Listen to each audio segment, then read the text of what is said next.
कोई कहता है कि मैं अपनी मम्मी जैसी दिखती हूँ, कोई कहता है मैं अपने पापा जैसी दिखती हूँ। क्या आपने कभी सोचा है कि हम लोग अपने पेरेंट्स जैसे क्यों दिखते हैं? तो इसके लिए पढ़ाई तो करनी होगी ना।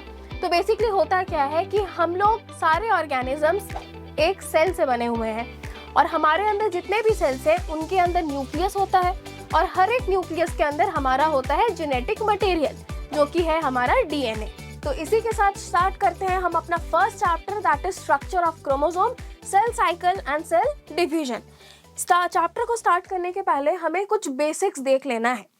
तो हमारे बॉडी में सेल्स है, हमारा पूरा बॉडी सेल्स से ही बना हुआ है। Cells are the structural and functional unit of life. बहुत सारे सेल्स मिलके टिश्यूज बनाते हैं, टिश्यूज से ऑर्गन्स बनते हैं, ऑर्गन से ऑर्गन सिस्टम बनता है, फिर फाइनली एक ऑर्गेनिज्म पूरी तरह से बन के तैयार रहता है। तो हमारे हर एक सेल के अंदर न्यूक्लियस पाया जाता है, जो कि हमारा मेन ऑर्गेनल है। हमारे हर न्यूक्लियस के अंदर एक जेनेटिक मटेरियल होता है। जेनेटिक वर्ड आया है जेनरेशन से, यानी कि एक ऐसा सब्सटेंस या ऐसा मटेरियल जो generation after generation pass on होते रहता है। यानी कि वो मटेरियल मुझे अपने मम्मी पापा से मिला है और मेरा जेनेटिक मटेरियल मेरे बच्चों में वो ट्रांसमिट होगा। तो ये है बेसिकली हमारा सेल। सेल के अंदर ये है हमारा nucleus, this is our nucleus. Nucleus के अंदर जेनेटिक मटेरियल मिलता है। हमारा जो जेनेटिक मटेरियल है, ह्यूमंस के केस में जो जेनेटिक मटेरियल है वो है डीएनए। नाम तो सुने ही होंगे। डीएनए क्या है? Deoxyribonucleic acid. ये एक एसिड, एक मॉलिक्यूल है जो कि हमारे न्यूक्लियस के अंदर पाया जाता है एंड ये काफ़ी कंडेंस्ड फॉर्म में रहता है। या फिर कह सकते हैं ये काफ़ी डिस्क्रीट यूनिट में पाया जाता है। डिस्क्रीट यूनिट का मतलब क्या है? यानी कि इंडिविजुअल यूनिट्स में, इंडिविजुअल या सेपरेट यूनिट्स में पाया जाता है हमारे न्यूक्लियस के अंदर। और इस डिस्क्रीट यूनिट्स को हम लोग क्या कहते हैं? क्रोमोसोम्स। तो इसके क्रोनोलॉजी को देख लेते हैं। तो हमारा सेल है, सेल के अंदर न्यूक्लियस है, न्यूक्लियस के अंदर जेनेटिक मटेरियल है जो कि हमारा डीएनए है। डीएनए डिस्क्रीट यूनिट्स के फॉर्म में प्रेजेंट है, जिसे हम लोग क्या कहते हैं? क्रोमोसोम। इसे हम लोग क्रोमोसोम क्यों कहते हैं? क्रोमा मतलब हो गया कलर, क्रोमा का मतलब होता है कलर, एंड सोमा का मतलब होता है बॉडी, यानी कि कलर्ड बॉडी। यानी कि साइंटिस्ट जब इसको एनालिसिस कर रहे थे, साइंटिस्ट जब इसके बारे में पढ़ रहे थे, जानने का कोशिश कर रहे थे, तो न्यूक्लियस एक ऐसा रीजन ऑफ द सेल है जो तुरंत से स्टेन लेता है, जो तुरंत से स्टेन को एब्जॉर्ब कर सकता है। स्टेन को एब्जॉर्ब करने के पहले जब ये नॉर्मली देखने का कोशिश कर रहे थे, तब एज सच कोई भी बॉडीज नहीं दिख रहा था। लेकिन after taking up the stain, एक बार स्टेन देने के बाद ये क्रोमोसोम्स विजिबल होने लगे इलेक्ट्रॉन माइक्रोस्कोप के अंडर। तो इसलिए इनका नाम रख दिया गया है क्रोमोसोम्स, यानी कि कलर्ड बॉडीज। ये है हमारा क्रोमोसोम। क्रोमोसोम दो चीजों से बना हुआ है, डीएनए एंड हिस्टोन प्रोटीन्स। दो चीजों से बना है, एक है हमारा डीएनए जो कि हमारा जेनेटिक मटेरियल है, दूसरा है हमारा हिस्टोन प्रोटीन्स। दोनों के बारे में हम लोग डिटेल में पढ़ेंगे। उससे पहले देख लेते हैं क्रोमोसोम्स को। अगर हम लोग ध्यान से देखें, किसी एक सेगमेंट को, अगर क्रोमोसोम को हम लोग ध्यान से देखें, तो इसके अंदर बेसिकली डीएनए का इस तरह का थ्रेड मिलता है, डीएनए का थ्रेड मिलता है। नाउ होता क्या है कि जब हमारा सेल नॉर्मल कंडीशंस में रहता है, सपोज ये है हमारा एक सेल जो कि नॉर्मल कंडीशंस, यानी कि जब सेल डिवाइड नहीं कर रहा है, जब एक नॉर्मल स्टेज में, तब ये जो क्रोमोसोम्स है या ये जो कलर्ड बॉडीज है, ये काफ़ी थ्रेड के फॉर्म में, या हम लोग कह सकते हैं फाइबर्स के फॉर्म में पाया जाता है। इसको हम लोग इस तरह से देख सकते हैं कि ये फाइबर्स के फॉर्म में है। Now at the time of cell division, जब सेल अटेम्प्ट करता है डिवाइड करने के लिए, या उस प्रोसेस के दौरान जब ये सेल डिवाइड करने का अटेम्प्ट रखता है, तब इसके अंदर जो फाइबर लाइक स्ट्रक्चर्स है, जिसको हम लोग क्रोमैटिन फाइबर्स कहते हैं, अब ये कंडेंस हो जाता है, यानी कि और ज़्यादा कॉम्पैक्ट हो जाता है। तो पहले ये क्या था? जब नॉर्मल स्टेज में ये था हमारा क्रोमैटिन फाइबर्स के फॉर्म में, क्रोमैटिन फाइबर्स यानी कि कलर्ड फाइबर्स के फॉर्म में, थ्रेड लाइक स्ट्रक्चर था। अब जब सेल डिवीजन के अटेम्प्ट में रहता है, यानी कि एक सेल दो डॉटर सेल में बंटने के स्टेज में रहता है, तब ये क्रोमैटिन फाइबर्स काफ़ी ज़्यादा कंडेंस्ड हो जाता है, यानी कि बहुत ज़्यादा कॉम्पैक्ट हो जाता है, एंड ये एक chromosome x shaped like structure में चेंज हो जाता है। एक्स शेप्ड लाइक स्ट्रक्चर हम लोग क्यों बोल रहे हैं, अगर इसको हम लोग ध्यान से देखें तो ये कुछ एक्स जैसा ही इसका स्ट्रक्चर है। इस एक्स लाइक स्ट्रक्चर को हम लोग क्या कहते हैं, क्रोमोसोम्स। तो ड्यूरिंग सेल डिवीजन हमारा क्रोमैटिन फाइबर्स बदल जाते हैं क्रोमोसोम्स के फॉर्म में। ये है हमारा क्रोमोसोम्स जो कि एक्स शेप्ड स्ट्रक्चर है ना। अगर हम लोग इस क्रोमोसोम के एक पार्ट को ध्यान से देखें, अगर इस एक पार्ट को अच्छे से एनालिसिस किए तो हमें यहाँ से एक थ्रेड लाइक स्ट्रक्चर देखने को मिलेगा, दैट इज आवर डीएनए ना। बहुत बार ये कंफ्यूजन आता है कि क्या डीएनए क्रोमोसोम्स के अंदर है, क्या डीएनए क्रोमोसोम का पार्ट है, कि क्या है ये बेसिकली। तो डीएनए क्रोमोसोम्स के अंदर नहीं है, क्रोमोसोम्स कुछ अलग चीज नहीं है, डीएनए क्रोमोसोम का ही पार्ट है। डीएनए जब डिस्क्रीट यूनिट्स के फॉर्म में प्रेजेंट रहता है तो उसको हम लोग क्या कहते हैं, क्रोमोसोम्स कहते हैं। तो बेसिकली क्रोमोसोम कुछ और नहीं, ये डीएनए एंड प्रोटीन से ही बना हुआ है। क्रोमोसोम्स एंड क्रोमैटिन फाइबर्स में क्या डिफरेंस है, दोनों सेम चीज है। क्रोमैटिन फाइबर्स मोर थ्रेड लाइक रहते हैं। क्रोमैटिन फाइबर्स जब कोई भी सेल डिवीजन के या कह सकते हैं अगर कोई सेल डिवाइड करने के अटेम्प्ट में रहता है तो उनके अंदर जो क्रोमैटिन फाइबर्स होते हैं वो कंडेंस हो जाते हैं, कॉम्पैक्ट हो जाते हैं एंड वो चेंज हो जाते हैं मोर कंडेंस फॉर्म में, जिसको हम लोग क्या कहते हैं, एक्स शेप्ड क्रोमोसोम्स। इसे हम लोग क्या कहते हैं, x shaped chromosomes. Now chromatin जो है हमारा जो क्रोमैटिन फाइबर है या क्रोमोसोम्स है वो दो चीजों से बना हुआ है, फर्स्ट डीएनए एंड दूसरा है हमारा हिस्टोन प्रोटीन्स। ये काफी ज्यादा इंपॉर्टेंट है एंड बहुत बार एग्जाम्स में डायरेक्टली क्वेश्चंस पूछे गए हैं। नाउ इस क्रोमोसोम के अंदर, किसी भी क्रोमोसोम्स के अंदर 40% हमारा डीएनए होता है एंड 60% हमारा हिस्टोन प्रोटीन्स होता है। एक चीज हमें याद रखना है यहाँ पे कि डीएनए का जो नेचर है वो है एसिडिक, इसलिए इसका नाम क्या है, deoxyribonucleic acid. Deoxyribonucleic acid. Nucleic acid क्यों बोल रहे हैं, क्योंकि न्यूक्लियस के अंदर पाया जाता है। एंड हिस्टोन प्रोटीन्स का जो नेचर है ये काफी ज्यादा बेसिक है, ये है हमारा एसिडिक नेचर का एंड हिस्टोन प्रोटीन्स है हमारा बेसिक नेचर का। नाउ सबसे तो हम लोग इसको एक बार रिवाइज कर लेते हैं कि क्रोमोसोम्स क्या है। Chromosomes are highly condensed chromatin fibres, यानी कि क्रोमोसोम्स और क्रोमैटिन फाइबर्स दो अलग स्ट्रक्चर्स नहीं है, दोनों सेम ही स्ट्रक्चर है। क्रोमैटिन फाइबर्स जब कंडेंस कर जाते हैं सेल डिवीजन के टाइम पे तब वो एक्स लाइक शेप स्ट्रक्चर में बदल जाते हैं, जिनको हम लोग क्या कहते हैं, क्रोमोसोम्स कहते हैं। ठीक है, उसे हम लोग कहते हैं क्रोमोसोम्स। तो ये है chromosomes are highly condense chromatin fibres. Next जो इंपॉर्टेंट पॉइंट है, सबसे पहली बार क्रोमोसोम्स को देखा कौन था, तो एक साइंटिस्ट है जिसका नाम था वॉल्टर फ्लेमिंग। वो एक जर्मन साइंटिस्ट थे who first observed chromosomes in the rapidly dividing cells, जहाँ पे सेल डिवीजन हो रहा था। क्योंकि अभी जस्ट हम लोग डिस्कस किए कि क्रोमोसोम नॉर्मल स्टेजेस में विजिबल नहीं होता है। कोई भी सेल अगर डिवाइड करने के स्टेज में या डिवाइड करने के अटेम्प्ट में है तभी उस टाइम पे हम लोग को क्रोमोसोम्स देखने को मिलता है। वाई? बिकॉज जो क्रोमैटिन फाइबर्स है वो ज़्यादा कंडेंस हो जाते हैं। तो उन्होंने भी सेम चीज़ देखा था कि उन्होंने क्या देखा, who first observed chromosomes in the rapidly dividing cells. किसके रैपिडली डिवाइडिंग सेल्स में? तो सैलमेंडर के लार्वे में। सैलमेंडर क्या है? एक तरह का एम्फीबियन है, ये एक एनिमल है जो एम्फीबियन ग्रुप को बिलोंग करता है। तो सैलमेंडर इज एन एम्फीबियन।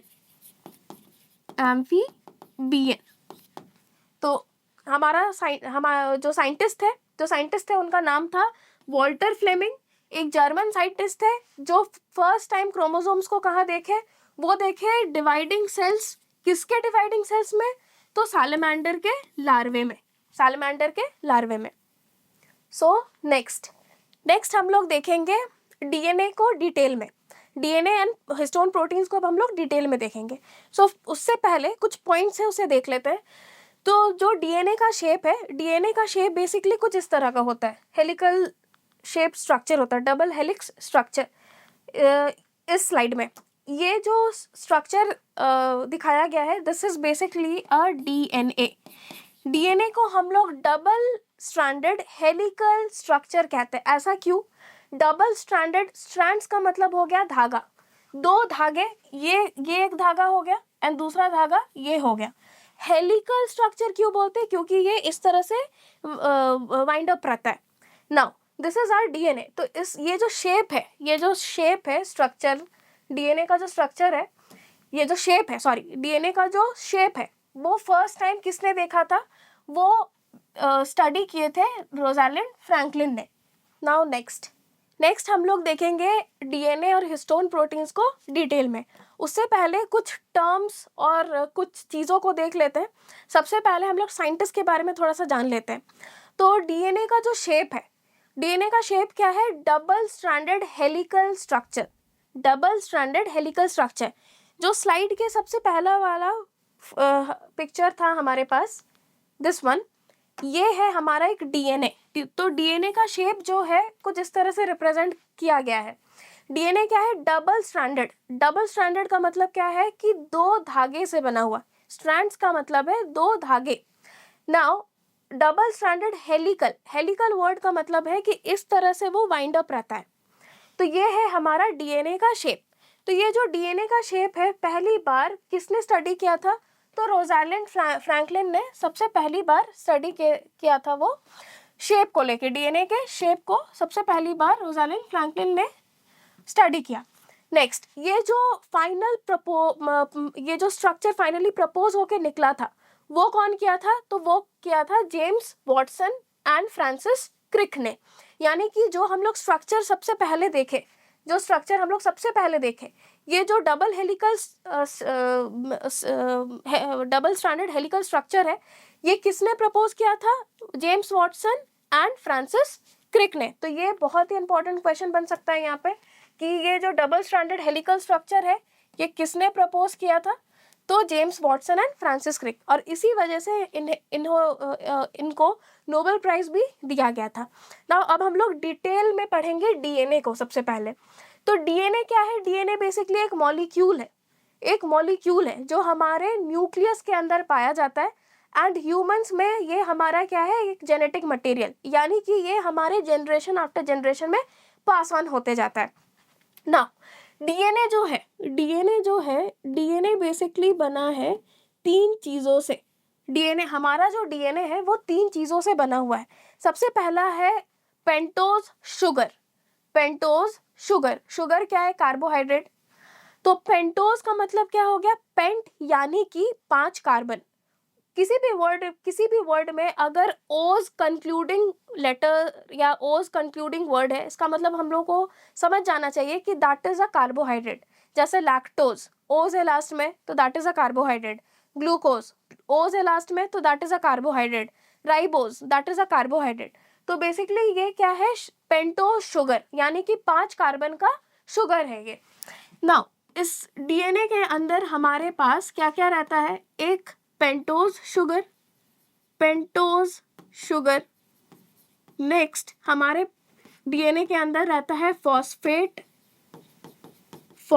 रहता है, यानी कि PO3- फॉस्फेट ग्रुप रहता है। थर्ड जो रहता है ये है नाइट्रोजीनियस बेसिस।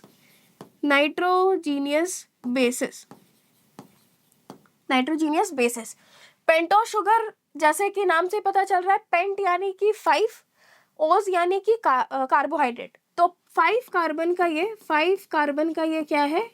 कार्बोहाइड्रेट है।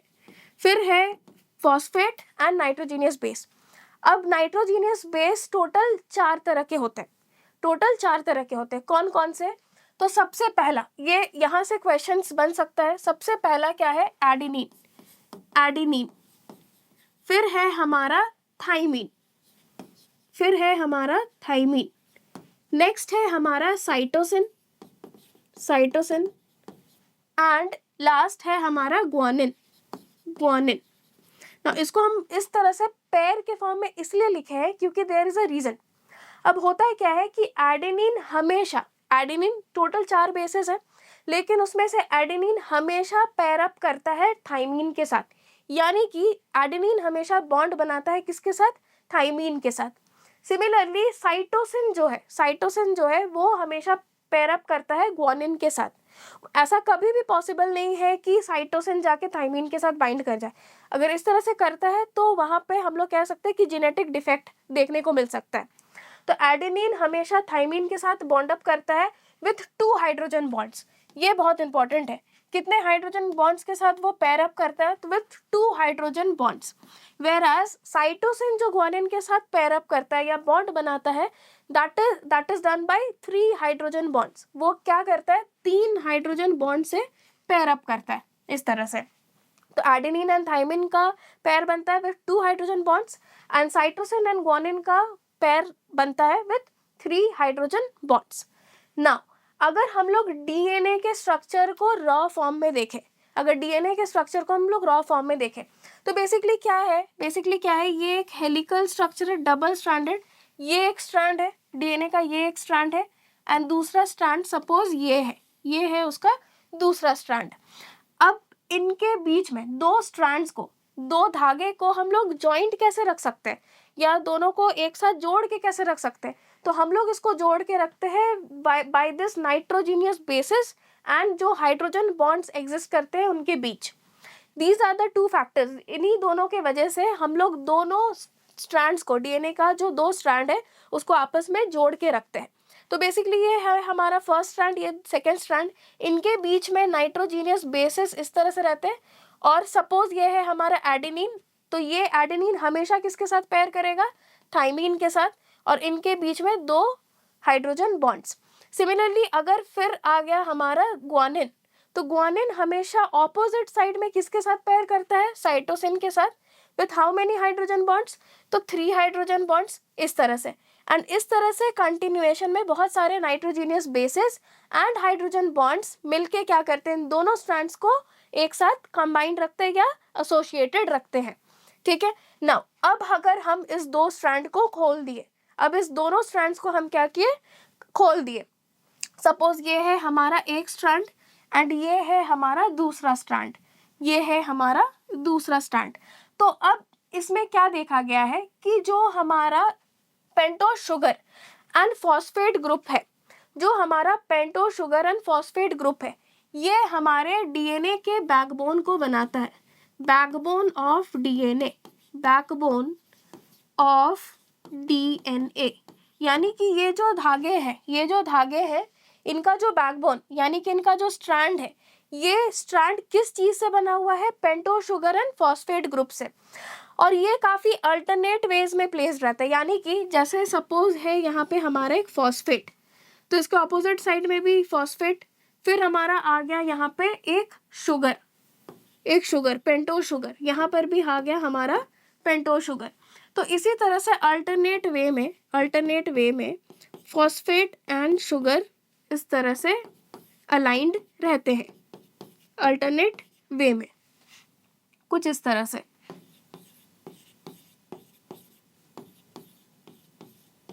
अल्टरनेट वे में फॉस्फेट शुगर, कौन सा शुगर, पेंटोज शुगर।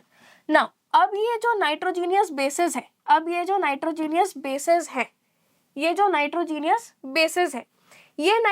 बेसेस हमेशा शुगर के साथ ही एसोसिएटेड रहते हैं, यानी कि ये फॉस्फेट के साथ कभी भी जुड़े नहीं रहेंगे। जो भी नाइट्रोजीनियस बेसिस, जैसे इस स्ट्रक्चर में हम लोग जब देख रहे थे, तो ये जो नाइट्रोजीनियस बेसिस जो इमर्ज कर रहे थे, जो निकल रहे थे, वो कहाँ से निकल रहे थे, शुगर के थ्रू। यानी कि हम लोग कह सकते हैं कि शुगर के साथ कौन अटैच है, नाइट्रोजीनियस बेस, फॉस्फेट के साथ कभी अटैच नहीं रहते। तो ये सपोज ये शुगर है, इसके साइड में यहाँ पे एडेनिन है, तो इसके ऑपोजिट में क्या होगा, ये अंडरस्टूड है कि थाइमीन ही होगा और कोई नाइट्रोजीनियस बेस नहीं होगा। थाइमीन और एडेनिन के बीच में कितने हाइड्रोजन बॉन्ड्स होते हैं, तो 2 हाइड्रोजन बॉन्ड्स होते हैं। सिमिलरली अगर हम लोग नेक्स्ट शुगर के पास आ गए, तो हो सकता है कि यहाँ पे ग्वानिन प्रेजेंट है, इसके ऑपोजिट में क्या होता है, हमेशा साइटोसिन ही प्रेजेंट हो सकता है। With how many hydrogen bonds, तो 3 हाइड्रोजन बॉन्ड्स के थ्रू। इस तरह से हम लोग स्ट्रक्चर देख सकते हैं। ये कौन सा स्ट्रक्चर है, जब हम लोग दोनों स्ट्रैंड्स को इस तरह से खोल दिए हैं। तो ये है हमारा बेसिकली एक डीएनए, ये है हमारा डीएनए। Deoxy ribonucleic acid. तो ये था हमारा डीएनए का स्ट्रक्चर। इसको और अच्छे से समझ सकते हैं हम लोग यहाँ पे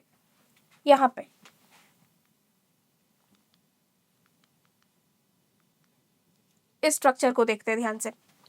नाउ इस स्ट्रक्चर में अगर ध्यान से देखें तो हमारा जो डीएनए था वो 3 चीजों से बना हुआ था, pentose sugar, phosphate and nitrogenous base. Nitrogenous base total 4 थे, adenine, thymine, cytosine and guanine. Adenine and thymine pair up कर रहे थे with 2 hydrogen bonds and cytosine and thymine bond up कर रहे थे विथ 3 हाइड्रोजन बॉन्ड्स। इसको picturised form में एक बार हम लोग क्लैरिफाई करते हैं।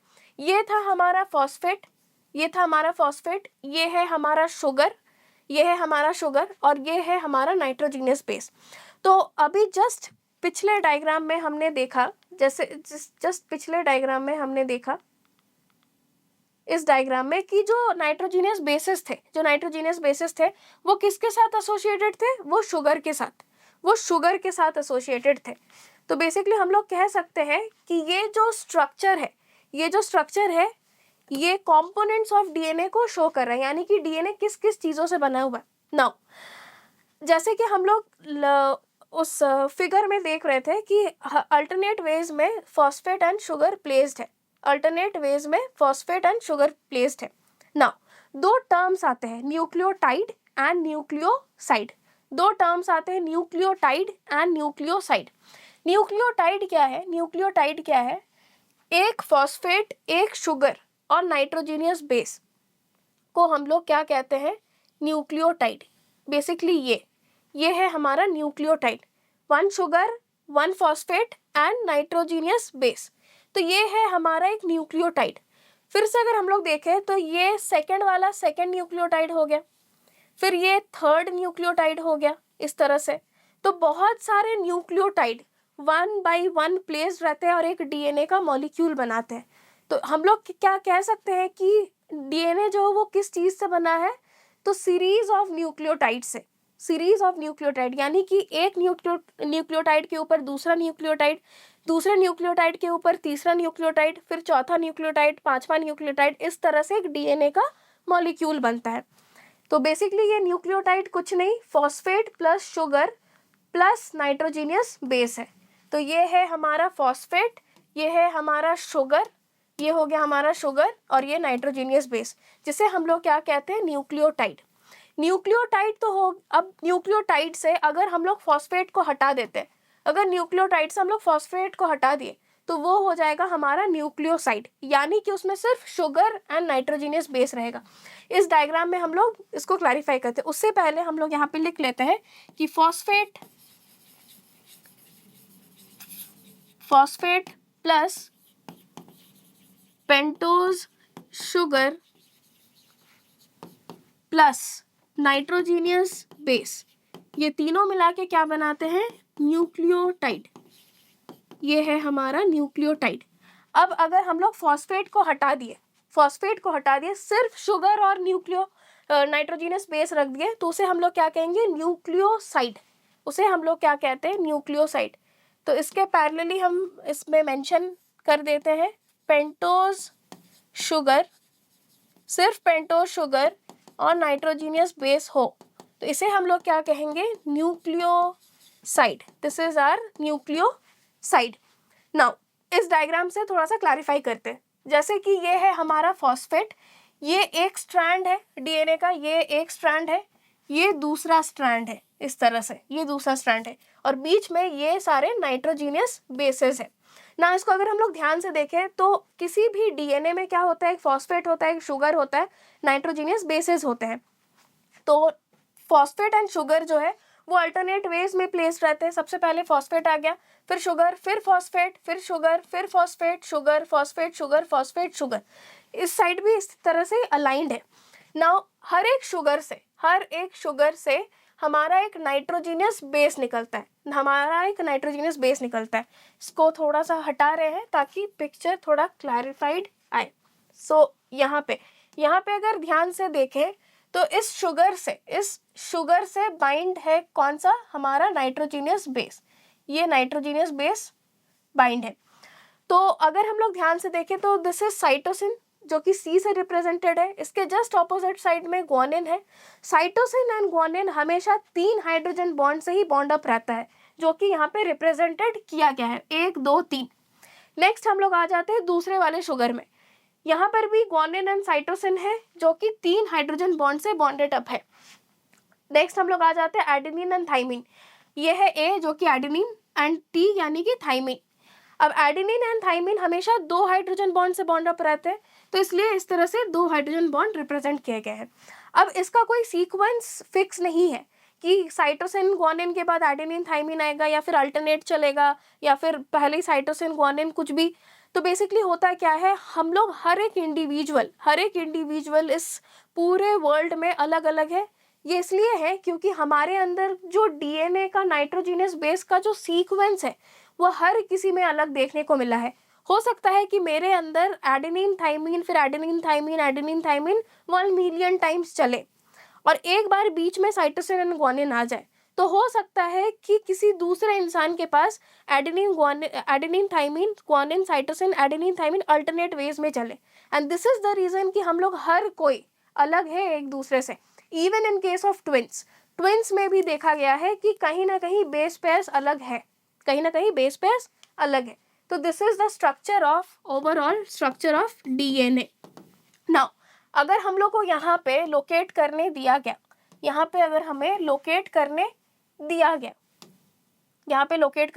न्यूक्लियोटाइड एंड न्यूक्लियोसाइड, तो ये है हमारा एक nucleotide, this is our nucleotide, एक न्यूक्लियोटाइड हो गया हमारा। एंड अगर न्यूक्लियोसाइड बोला गया तो ये दिस इज आर न्यूक्लियोटाइड।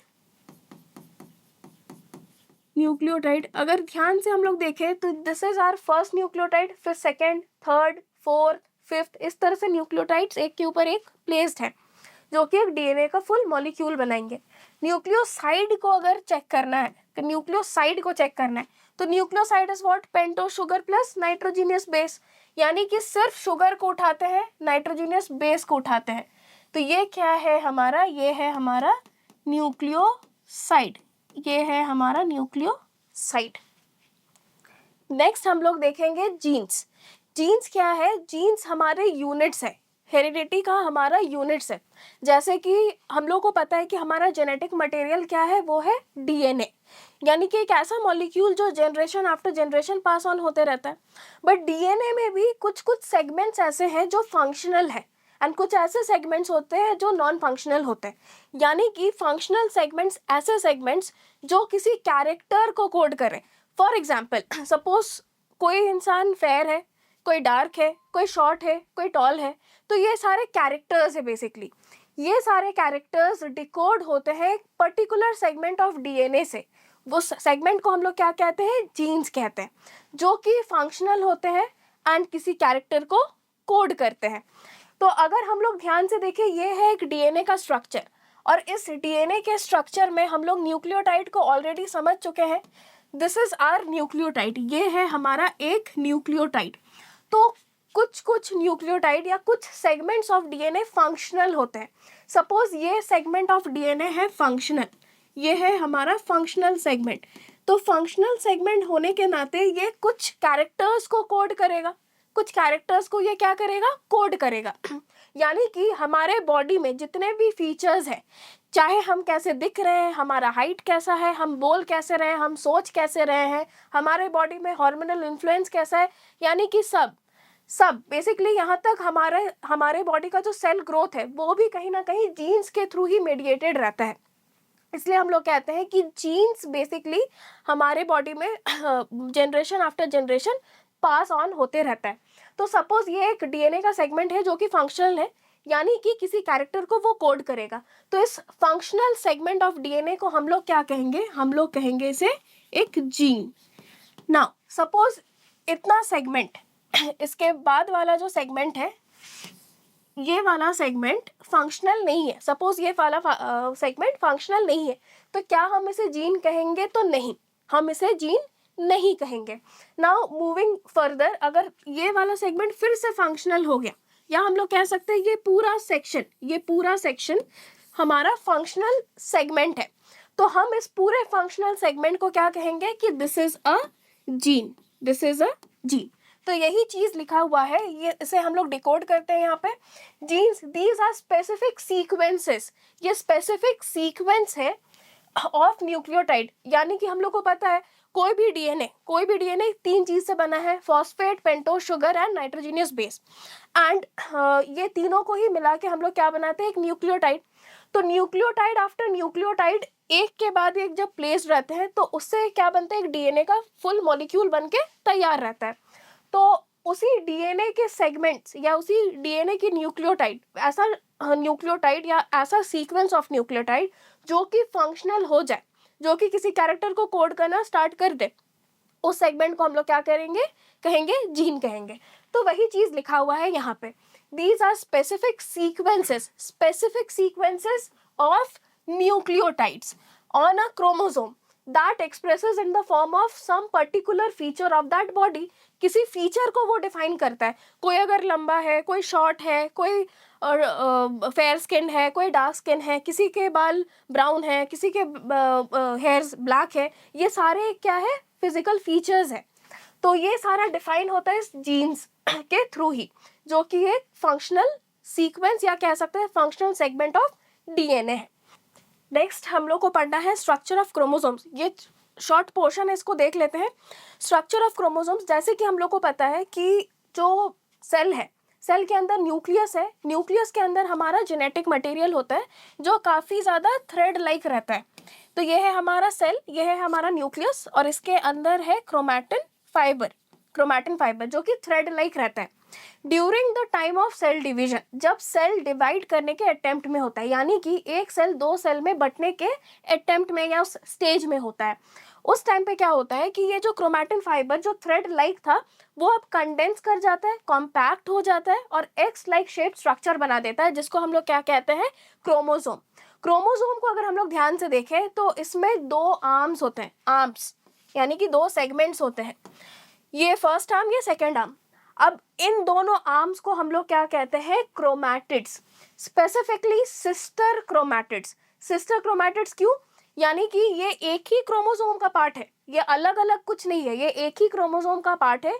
एक ही क्रोमोसोम में 2 सेगमेंट्स है, 2 आर्म्स है, इसको हम लोग क्या कहते हैं, हर एक आर्म को हम लोग क्रोमैटिड कहते हैं। एंड दोनों आर्म को साथ में हम लोग क्या कहेंगे, सिस्टर क्रोमैटिड्स। तो ये दोनों क्या हो गया, ये दोनों हमारा हो गया सिस्टर क्रोमैटिड्स, ये है हमारा सिस्टर क्रोमैटिड्स। नाउ दोनों सिस्टर क्रोमैटिड्स को एक जगह पे जॉइंट रहना पड़ता है। उसको जॉइंट कौन रखता है, दोनों सिस्टर क्रोमैटिड्स को आपस में बांध के कौन रखता है, तो यहाँ पे एक स्मॉल कंस्ट्रिक्शन है, जिसे हम लोग क्या कहते हैं, सेंट्रोमेर। सेंट्रो वर्ड इसलिए यूज किया गया है क्योंकि ये सेंटर पे होता है, ऑलमोस्ट सेंटर पे ही होता है। तो ये 2 सिस्टर क्रोमैटिड्स को ये क्या करता है, जोड़ के रखता है। नाउ तो ये था हमारा स्ट्रक्चर ऑफ क्रोमोसोम। नेक्स्ट हम लोग इस स्लाइड में देते हैं, यहाँ पे और कुछ भी ऐसा इंपॉर्टेंट नहीं है। नेक्स्ट हम लोग जाते हैं नेक्स्ट स्लाइड में। तो हम लोग जैसे पढ़े थे, कोई भी हम लोग के सेल के अंदर न्यूक्लियस है, न्यूक्लियस के अंदर क्रोमैटिन फाइबर है। क्रोमैटिन फाइबर हमारा क्या है, जेनेटिक मटेरियल, बेसिकली डीएनए ही है। और वो जो क्रोमैटिन फाइबर है, वो क्रोमैटिन फाइबर 2 चीज़ों से बना हुआ है, एक डीएनए और एक हमारा हिस्टोन प्रोटीन से बना हुआ है। तो डीएनए के बारे में हम लोग देख लिए, उसका स्ट्रक्चर देख लिए, उसके कंपोनेंट्स को देख लिए, न्यूक्लियोटाइड क्या है, न्यूक्लियोसाइड क्या है, जीन्स क्या है, क्रोमोसोम के स्ट्रक्चर को देख लिए। अब हम लोग समझेंगे हिस्टोन प्रोटीन्स के बारे में। नाउ हिस्टोन प्रोटीन्स क्या है, ये स्पेशल टाइप ऑफ प्रोटीन्स है, ठीक है, जो हेल्प करता है coiling and packaging of DNA. अब ये इसका मतलब क्या है, जैसे कि अगर हम लोग डीएनए को एंड टू एंड प्लेस कर दिए, अगर हम लोग एक डीएनए को एंड टू एंड प्लेस कर दिए, तो डीएनए का जो लेंथ है, डीएनए का जो नॉर्मल लेंथ है, वो अराउंड 2 मीटर के बराबर होगा। अगर हम लोग डीएनए के सेगमेंट्स को एंड टू एंड प्लेस कर दिए, जैसे एक सेगमेंट फिर दूसरा सेगमेंट, इस तरह से, तो वो 2 मीटर के अराउंड होगा। बट हमारा जो न्यूक्लियस है वो सिर्फ 6 माइक्रोमीटर का ही होता है, सिर्फ 6 माइक्रोमीटर का ही होता है। तो अब इतना लंबा चीज, इतना बड़ा चीज, इतने छोटे स्पेस में कैसे वो अकोमोडेट करेगा, उसके लिए काफ़ी ज़्यादा एक्सटेंसिव कॉइलिंग होता है, यानी कि इस डीएनए के धागे को बहुत ज़्यादा एक्सटेंसिवली इस तरह से रैप अप किया जाता है या फिर कॉइल अप किया जाता है ताकि वो उतने छोटे स्पेस में अकोमोडेट कर जाए। अब इसको एक्सटेंसिव कॉइलिंग के लिए इसको मदद कौन करता है? तो ये मदद करता है हिस्टोन प्रोटीन्स। हिस्टोन प्रोटीन्स क्या है? बेसिकली ये बेसिक नेचर के हैं और डीएनए क्या है? एसिडिक नेचर का है। या फिर हम लोग कह सकते हैं कोई भी एसिडिक चीज़ क्या होते हैं? नेगेटिव चार्जेस जनरली होता है। एंड प्रोटीन्स में क्या होते हैं? हिस्टोन प्रोटीन्स जो है ये क्या है? पॉजिटिव चार्जेस के। तो नेगेटिव और पॉजिटिव क्या होगा? आपस में बहुत ज़्यादा इलेक्ट्रोस्टैटिक फोर्स की वजह से वो आपस में क्या रहेगा? बहुत ज़्यादा बाइंडेड अप रहेगा एंड इसी इलेक्ट्रोस्टैटिक फोर्स की वजह से ये हिस्टोन प्रोटीन्स जो है डीएनए को अपने अराउंड बहुत एक्सटेंसिवली कॉइल करके रखता है। इस एक्सटेंसिव कॉइलिंग की वजह से ये इतने बड़े लेंथ का डीएनए इतने छोटे न्यूक्लियस में अकोमोडेट रहता है। Now, histone proteins are proteins. Histone proteins क्या है? Proteins that helps in the coiling and packaging of DNA. ये क्या करता है? Coiling and packaging. DNA को coil करना, उसको package करना within the nucleus into structural units called nucleosome. इसको थोड़ा सा समझ लेते हैं. What are nucleosomes? Nucleosomes कुछ नहीं. Histone proteins क्या होते हैं? 8 histone proteins. 8 हिस्टोन के मॉलिक्यूल्स एक जगह पे एग्रीगेट बनाते हैं। जैसे हम लोग इसको अगर ध्यान से देखें, सपोज 1 2 3 4 5 6 7 8 इस तरह से हिस्टोन एक ऑक्टामर बनाता है। ऑक्टा मतलब 8, यानी कि इस तरह से एक एग्रीगेट बनाता है। अब इसके अराउंड इस तरह से डीएनए इस तरह से रैप अप करता है इसके around.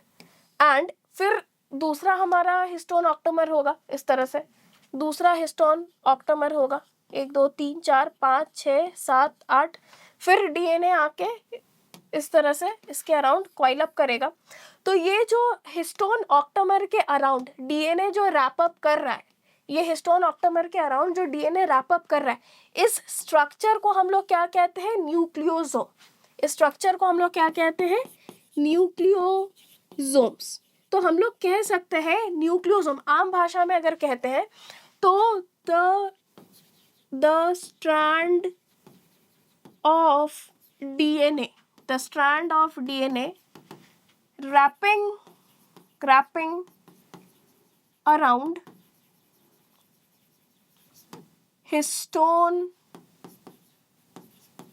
octamer is called as nucleosome. यानी कि अगर डीएनए का जो थ्रेड है या जो डीएनए है वो अगर हिस्टोन ऑक्टामर के अराउंड रैप अप कर रहा है, तो ये जो यूनिट बन रहा है, ये जो स्ट्रक्चरल यूनिट बन रहा है, इसे हम लोग क्या कहते हैं? न्यूक्लियोसोम कहते हैं। हमें यहाँ पे याद रखना है कि हिस्टोन ऑक्टामर क्यों कह रहे हैं? क्योंकि हिस्टोन के जो मॉलिक्यूल्स है, टोटल 8 मॉलिक्यूल्स एक जगह पे आके एग्रीगेट होते हैं। तो ये था हमारा हिस्टोन प्रोटीन्स। तो हिस्टोन प्रोटीन्स का फंक्शन पूछा जाए तो यही है कि पैकेजिंग एंड कॉइलिंग पहले कॉइल करता है फिर पैकेजिंग करता है उसको न्यूक्लियस के अंदर अकोमोडेट होने के लिए। नेक्स्ट है हमारा why cell division is required. ठीक है, क्यों सेल डिवीजन रिक्वायर्ड है? तो अभी तक हम लोग जो भी पढ़ रहे थे डीएनए के बारे में, डीएनए के कंपोनेंट्स के बारे में, हिस्टोन प्रोटीन्स के बारे में और अदर यूनिट्स के बारे में, ये सारा जानकारी हम लोग इसलिए ले रहे थे ताकि हम लोग सेल डिवीजन को और बेहतरीन तरीके से समझ पाए। लेकिन उसको समझने के पहले हम लोग को ये समझना ज़रूरी है कि सेल डिवीजन क्यों इम्पोर्टेंट है। तो सेल डिवीजन इसलिए इम्पोर्टेंट है क्योंकि हमारे बॉडी में जितने भी ग्रोथ प्रोसेसेस है, जैसे सबसे पहले होता क्या है कि हम लोग जब अपने मदर के वूम में रहते हैं, तो हम लोग का जो इनिशिएशन होता है तो वो एक जाइगोट के फॉर्म में होता है। जाइगोट धीरे धीरे वो क्या करता है? वो सेल डिवीजन करता है एंड फिर धीरे धीरे बहुत सारे सेल्स का एग्रीगेशन बनता है। बहुत सारे सेल्स के एग्रीगेशन को हम लोग क्या कहते हैं? टिश्यूज। फिर धीरे धीरे ऑर्गन सिस्टम और ऑर्गेनिज्म पूरी तरह से फिर बन के तैयार होता है। तो ग्रोथ के लिए सेल डिवीजन का होना ज़रूरी है। तो यहाँ पे वही चीज़ लिखा गया है। मोस्ट ऑर्गेनिजम्स इंक्लूडिंग प्लांट्स में भी begin their lifes as a single cell called as zygote. तो चाहे वो प्लांट हो या एनिमल हो, हर कोई एक सिंगल सेल से ही अपना लाइफ स्टार्ट करता है, जिसे हम लोग क्या कहते हैं, जाइगोट। जाइगोट कब बनता है, जब male gamete and female gamete आपस में फ्यूज करते हैं। नाउ जाइगोट क्या है, एक यूनिसेल्यूलर स्ट्रक्चर है। यूनिसेल्यूलर यानी कि एक सेल का बना हुआ स्ट्रक्चर है। ये धीरे धीरे डिवाइड करना चालू करता है, फिर उसके एग्रीगेशन को, बहुत सारे सेल्स के एग्रीगेशन को हम लोग क्या कहेंगे, टिश्यूज कहेंगे। टिश्यूज से क्या बनता है, ऑर्गन्स बनते हैं, ऑर्गन से ऑर्गन सिस्टम बनता है, एंड फाइनली ऑर्गेनिज्म बनके तैयार हो जाता है। नेक्स्ट क्या फंक्शन है, फॉर रिप्लेसमेंट। जैसे हमारे बॉडी में कुछ ना कुछ तो वेयर टियर होते रहता है, कभी हमारा स्किन उखड़ गया, कभी चोट लग गया, तो वो जो पोर्शन है, वो जो पोर्शन कुछ दिन बाद हम लोग क्या नोटिस करते हैं कि उस पोर्शन में सेल्स, वो जो इंजरी है या वो जो वियर टियर था, वो कुछ दिन के बाद वो रिप्लेस हो जाता है नए सेल्स से। तो ये कैसे पॉसिबल है, डेफिनेटली नए सेल्स, जो प्री एग्जिस्टिंग सेल्स है वो डिवाइड कर रहे होंगे ताकि उस जगह को वो रिप्लेस कर सके।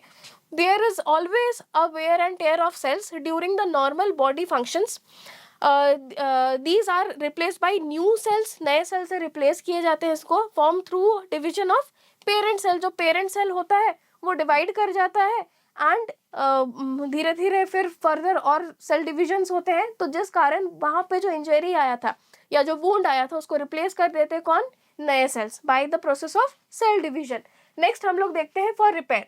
तो ऑलमोस्ट ये बात सेम है, फिर से अगर इंजरी हो गया या फिर कोई ऑपरेशन हो रहा है, कुछ दिन बाद ये क्या होता है कि वो जो टिश्यू है या फिर वो पर्टिकुलर बॉडी का जो पार्ट है वो क्या हो जाता है, वो रिपेयर हो जाता है, वो हील्ड हो जाता है। कैसे, सेल डिवीजन के through. Repair of injuries is again through cells which divide, cover up the gaps and join the broken ends. बस यही है। नेक्स्ट है रिप्रोडक्शन। रिप्रोडक्शन को हम लोग और डिटेल में पढ़ेंगे मियोसिस में, बहुत ज़्यादा डिटेल में हम लोग को 10th के लेवल में नहीं पढ़ना है, but for a smaller idea हम बता दे रहे हैं यहाँ पे।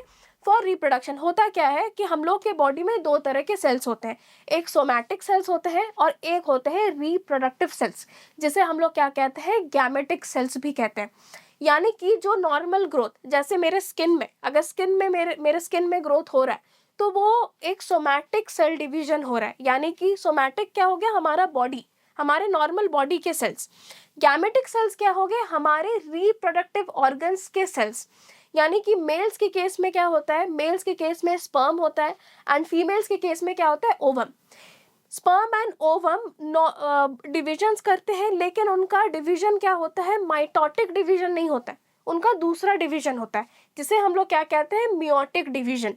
माइटोटिक एंड मियोटिक में क्या डिफरेंस है, थोड़ा सा यहाँ पे एक्सप्लेन कर देते हैं। एक होता है हमारा माइटोटिक डिवीजन और एक होता है हमारा meiotic division. Meiotic division, mitotic division generally देखा जाता है, माइटोटिक डिवीजन जनरली हमारे नॉर्मल बॉडी सेल्स, जिसे हम लोग सोमैटिक सेल्स कहते हैं, सोमैटिक सेल्स में देखा जाता है। मियोटिक डिवीजन हमारे गैमेटिक सेल्स में होता है, गैमेटिक सेल्स में होते हैं, गैमेटिक सेल्स में। गैमेटिक सेल्स यानी कि मेल्स के केस में स्पर्म हो गया एंड फीमेल्स के केस में ओवम हो गया, तो ये है हमारे गैमेटिक सेल्स। अब होता क्या है कि नॉर्मल माइटोटिक डिवीजन में बेसिकली सपोज एक पेरेंट सेल है, पेरेंट सेल के, ये एक नॉर्मल सा बात है कि हम लोग के बॉडी में टोटल 46 क्रोमोसोम्स होते हैं, दैट इज 23 पेयर रहता है। उसको हम लोग पढ़ेंगे जेनेटिक्स, जब हम लोग पढ़ेंगे तो डिटेल में देखेंगे। बेसिकली हम लोग के बॉडी में टोटल 46 नंबर ऑफ क्रोमोसोम होता है, 46 नंबर ऑफ क्रोमोसोम होता है। तो ये है सपोज हमारा पेरेंट सेल, ये है हमारा पेरेंट सेल। अब ये जब डिवाइड करेगा इनटू 2 डॉटर सेल्स, तो हर एक डॉटर सेल को भी 46 एंड 46 क्रोमोसोम मिलेगा, लेकिन ये मियोटिक डिवीजन में नहीं होता है। ये जो प्रोसीजर हम लोग देखे ये मियोटिक डिवीजन में नहीं होता है। सपोज एक मियोटिक डिवीजन हो रहा है, एक पेरेंट सेल मियोटिक डिवीजन करने का कोशिश कर रहा है। अब क्या होता है कि इसका जो क्रोमोसोम नंबर है वो हाफ हो जाता है, यानी कि पेरेंट सेल के पास 46 नंबर ऑफ क्रोमोसोम्स थे, लेकिन डॉटर्स सेल्स के पास अब 23 एंड 23। इस तरह के सेल्स को हम लोग हैप्लॉइड सेल्स कहते हैं, एंड इस तरह के डिवीजन को हम लोग क्या कहते हैं, मियोटिक डिवीजन, जो कि हम लोगों को जेनेटिक्स में थोड़ा पढ़ना है। इसको हम यहाँ पे डिटेल में नहीं बताएंगे, जेनेटिक्स में बताएंगे, जो हमारा सेकेंड चैप्टर है। तो बेसिकली जो मियोटिक डिवीजन है उसमें क्या होता है 23 एंड 23 डॉटर सेल्स आ जाते हैं, डॉटर सेल्स। अब इसमें भी प्रोसेस है, पहले ये 2 बार डिवीजन करता है, ये पहले 2 बार डिवीजन करता है, मियोटिक 1 एंड फिर मियोटिक 2, इस तरह का डिवीजन होता है। वो हम लोग बहुत डिटेल में पढ़ेंगे बट जेनेटिक्स के चैप्टर में। तो अभी याद रखना है कि मियोटिक डिवीजन जो होता है वो हमारे गैमेटिक सेल्स में देखा जाता है। क्वेश्चंस क्या क्या बन के आ सकता है, मियोटिक डिवीजन हमारे गैमेटिक सेल्स यानी कि रिप्रोडक्टिव सेल्स में देखा जा सकता है, जो कि स्पर्म एंड ओवम हो गया। नाउ मियोटिक डिवीजन क्या होता है कि हमारा यहाँ पे जो नंबर ऑफ क्रोमोसोम रहता है वो डॉटर सेल्स में हाफ हो जाता है। यानी कि अगर पेरेंट सेल के पास 46, एक normal human cell, normal body में एक पेरेंट सेल के पास 46 क्रोमोसोम्स होते हैं, अगर वो मियोटिक डिवीजन कर रहा है तो उसके डॉटर सेल्स को 23 एंड 23 क्रोमोसोम्स ही मिलेंगे। तो इस तरह की डिवीजन को हम लोग मियोटिक डिवीजन कह रहे हैं। एंड इस तरह के सेल्स को हम लोग क्या कहते हैं, haploid cells, haploid cells, haploid cells. अब ये क्यों रिक्वायर्ड है इसको थोड़ा सा हम लोग देख लेते हैं, ये हैप्लॉइड डिवीजन क्यों जरूरत है इसको हम लोग थोड़ा सा देख लेते हैं।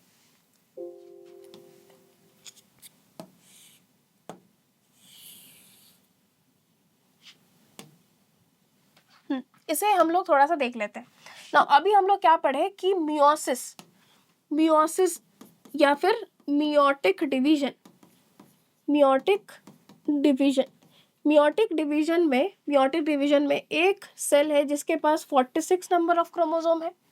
यहाँ पे मियोसिस जो होता है वो 2 फेजेस में होता है, मियोटिक 1 एंड मियोटिक 2। उसको हम लोग को डिटेल में नहीं पढ़ना है, इसलिए हम सिंपली बस इसमें ये समझाने का कोशिश कर रहे हैं कि जो पेरेंट सेल है उसके पास 46 क्रोमोसोम्स है, लेकिन जो डॉटर सेल्स होंगे उनके पास 46 क्रोमोसोम्स ना होके सिर्फ 23 एंड 23 क्रोमोसोम्स ही होंगे, सिर्फ 23 एंड 23 क्रोमोसोम्स भी ही होंगे। तो अगर हम लोग ध्यान से देखें तो क्या क्रोमोसोम का नंबर रिड्यूस हुआ, क्या क्रोमोसोम का नंबर रिड्यूस हुआ? तो क्या हम लोग कह सकते हैं इसको रिडक्शनल डिवीजन, क्योंकि number of chromosome has reduced, chromosome क्या हो गया, रिड्यूस हो गया। तो इसे हम लोग क्या कहते हैं, रिडक्शनल डिवीजन भी कहते हैं, रिडक्शनल डिवीजन भी कहते हैं, इसे हम लोग रिडक्शनल डिवीजन भी कहते हैं। एंड ये जो सेल्स बने इसे हम लोग क्या कहेंगे, इन्हें हम लोग हैप्लॉइड सेल्स कहेंगे, इन्हें हम लोग हैप्लॉइड सेल्स कहेंगे। अब ये हैप्लॉइड सेल्स का बनना क्यों ज़रूरी है, in case of gametic cells, in case of gametic sales.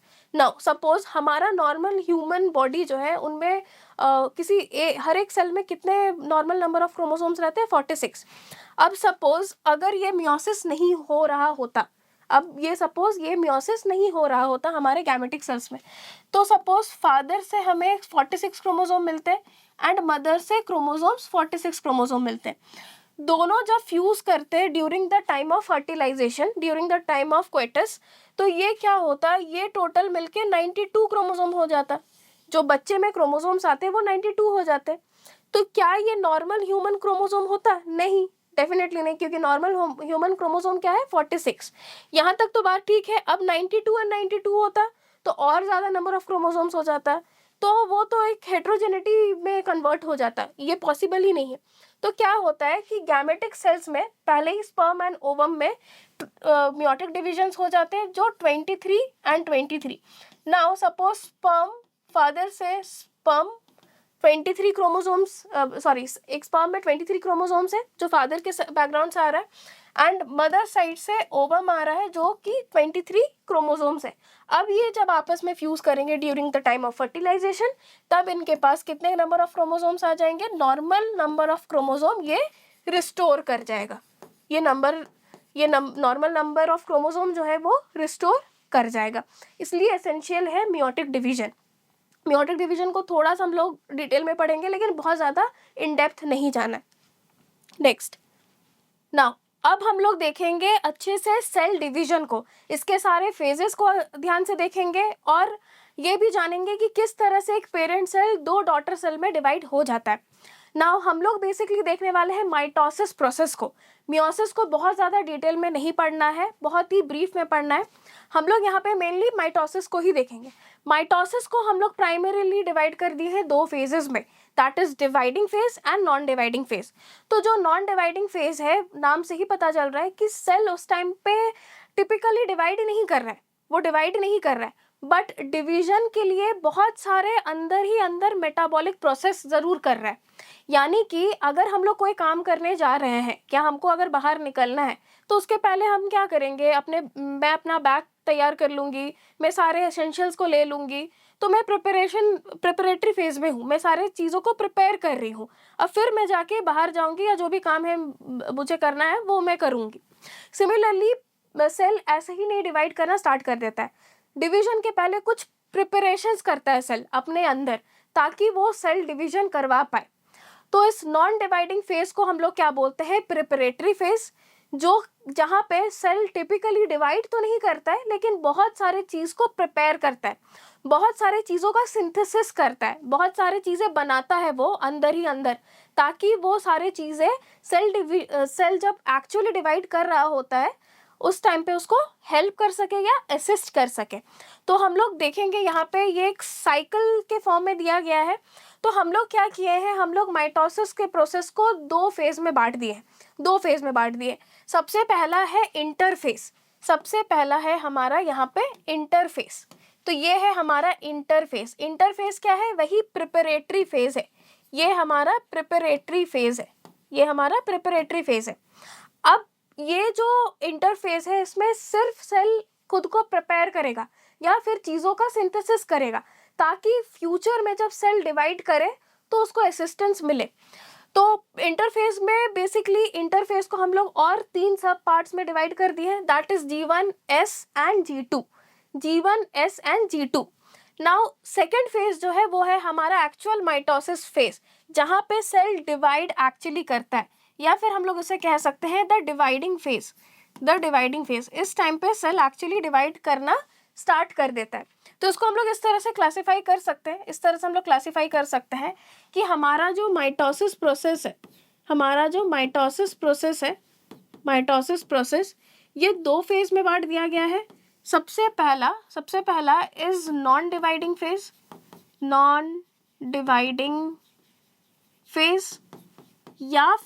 या फिर जिसे हम लोग प्रिपरेटरी फेज कहते हैं।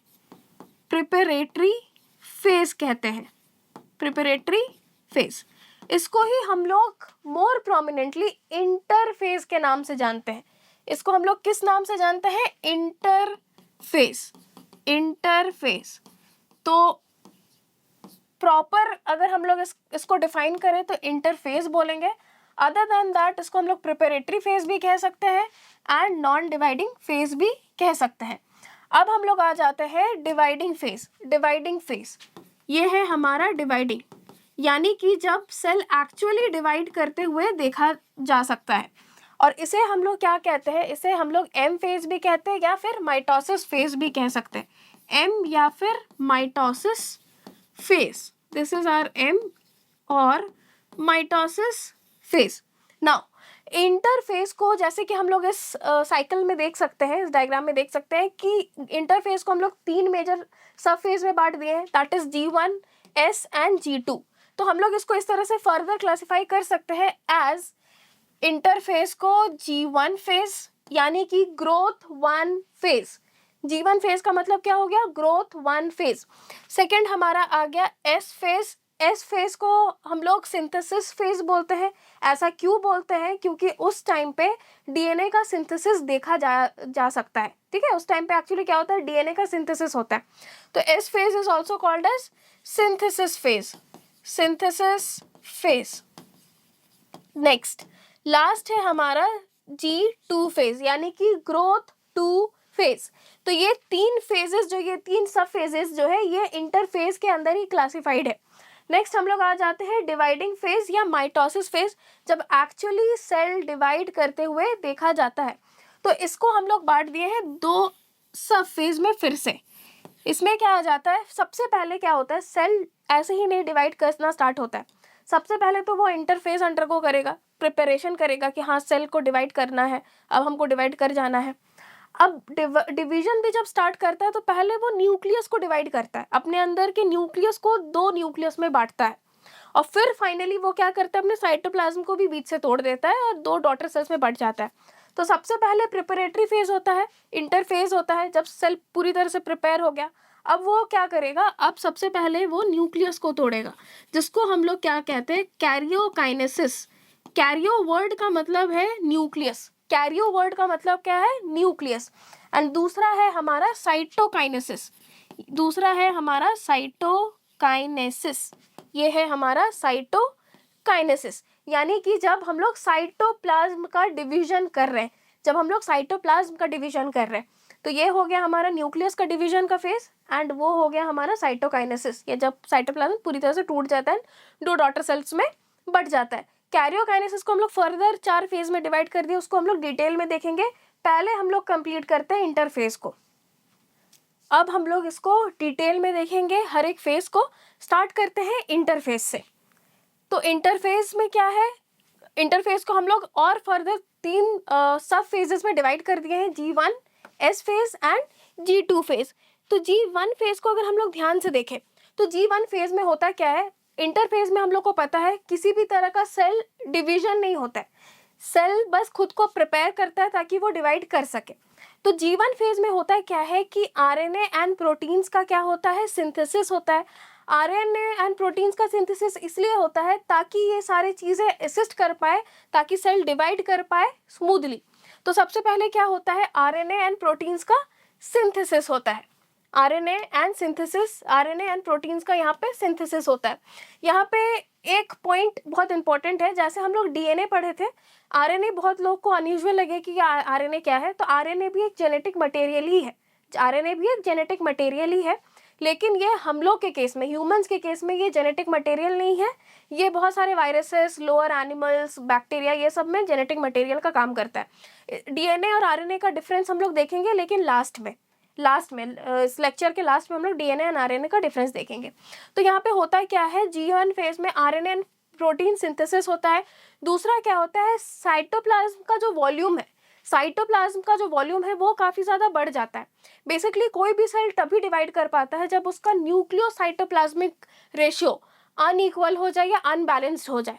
तो अगर बहुत ज़्यादा साइटोप्लाज्म बढ़ गया है या साइटोप्लाज्म का इंक्रीमेंट हो रहा है, तो हम लोग समझ जाएंगे कि सेल डिवाइड करने के अटेम्प्ट में है, तो साइटोप्लाज्म बहुत ज़्यादा इंक्रीज हो जाता है। Third and most important point, यहाँ से बहुत बार क्वेश्चंस आ चुके हैं आईसीसी बोर्ड एग्जामिनेशन में, कि ऐसे कौन से 2 ऑर्गेनल्स है जो G1 फेज में खुद से डिवाइड कर जाता है। हम लोग क्या देख रहे थे कि सेल डिवाइड करता है, सेल डिवाइड करने के लिए उसका न्यूक्लियस डिवाइड करता है, लेकिन ऐसे 2 ऑर्गेनल्स है जो न्यूक्लियस के अलावा खुद भी डिवाइड करते हैं। वो कौन कौन से हैं, वो है माइटोकॉन्ड्रिया एंड क्लोरोप्लास्ट। अब क्वेश्चन आ सकता है कि माइटोकॉन्ड्रिया एंड क्लोरोप्लास्ट ही क्यों करता है, बाकी सेल ऑर्गेनल्स क्यों नहीं करते।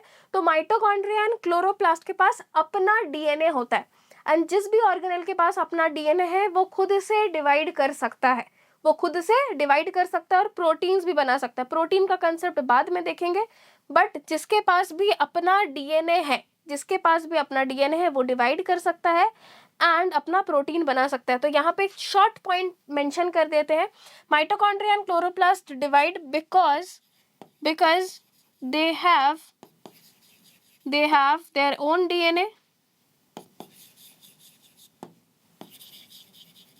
DNA, and hence can also make proteins। ठीक है, तो 3 पॉइंट हम लोग को G1 फेज में याद रखना है, आरएनए एंड प्रोटीन्स का सिंथेसिस हो रहा है, दूसरा है हमारा साइटोप्लाज्म का वॉल्यूम इंक्रीज हो जा रहा है, तीसरा सबसे इंपॉर्टेंट जो है माइटोकॉन्ड्रिया एंड क्लोरोप्लास्ट क्या हो रहे हैं, डिवाइड कर जा रहे हैं। क्यों डिवाइड हो रहे हैं, क्योंकि उनके अंदर अपना डीएनए होता है, जिस भी ऑर्गेनल के पास अपना डीएनए है वो डिवाइड कर सकता है। अब G1 फेज के बाद हम लोग के पास एक शॉर्ट फेज आता है, वो भी ऑप्शनल रहता है।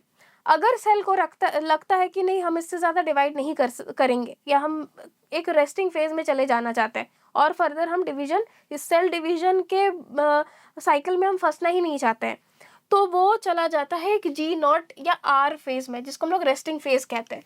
जी नॉट फेज या आर या फिर रेस्टिंग फेज। रेस्टिंग फेज का मतलब, रेस्ट फेज का मतलब क्या है कि सेल अब अरेस्ट हो गया है, सेल अब अरेस्ट हो गया है, वो अब फर्दर डिवीजन नहीं करेगा, थ्रू आउट द लाइफ वो डिवीजन नहीं करेगा। एग्जाम्पल्स में कौन कौन से आ जाते हैं, जैसे हमारे नर्व के सेल्स, नर्व का सेल एक बार मर गया तो वो फर्दर डिवाइड नहीं कर सकता है। सेकेंड है हमारे हार्ट के सेल्स, हमारे कार्डियक सेल्स भी, बहुत सारे कार्डियक सेल्स भी जी नॉट फेज में अरेस्टेड रहते हैं। तो ये क्या है, arresting phase, arresting phase, arresting phase which leads to no further division of the cells.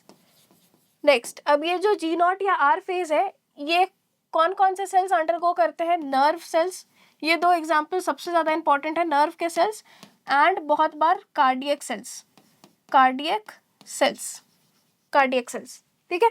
Next, अगर वो जी नॉट या आर फेज में चला गया तो वो एस फेज में नहीं जाएगा, क्योंकि इंटरफेज में हम लोग क्या देखे थे, G1 phase, S phase and G2 phase. But अगर कोई जी नॉट फेज, जी1 फेज के बाद जी नॉट फेज में चला गया तो उसके बाद वो फर्दर एस फेज में नहीं जाता है, एस फेज में नहीं जाएगा तो फर्दर डिवीजन के साइकिल में वो कंटिन्यू नहीं करेगा। नाउ नॉर्मल केसेस में क्या होता है कि जो सेल है वो एस फेज में चला जाता है। एस फेज को हम लोग क्या बोलते हैं, सिंथेसिस फेज बोलते हैं, इसे हम लोग सिंथेसिस फेज बोलते हैं। क्यों, क्योंकि यहाँ पे डीएनए का सिंथेसिस होता है, यहाँ पे हमारा डीएनए यानी कि जो हमारा जेनेटिक मटेरियल है उसका सिंथेसिस होता है ना। इसको भी हम लोग डिटेल में देख लेते हैं, इसको भी हम लोग डिटेल में देख लेते हैं ना, इसको भी हम लोग डिटेल में देख लेते हैं। तो सबसे इम्पॉर्टेंट फेज, सबसे इम्पॉर्टेंट फेज क्या है, एस फेज। एस फेज का रेगुलेशन बहुत ज़्यादा इंपॉर्टेंट, अगर एस फेज में कुछ भी गड़बड़ी हुई तो पूरे सेल साइकिल में गड़बड़ हो सकता है। तो एस फेज में दो इंपॉर्टेंट चीज़ होता है, एक तो डीएनए का सिंथेसिस होता है, डीएनए का सिंथेसिस होता है, डीएनए, नए नए डीएनए बनते हैं।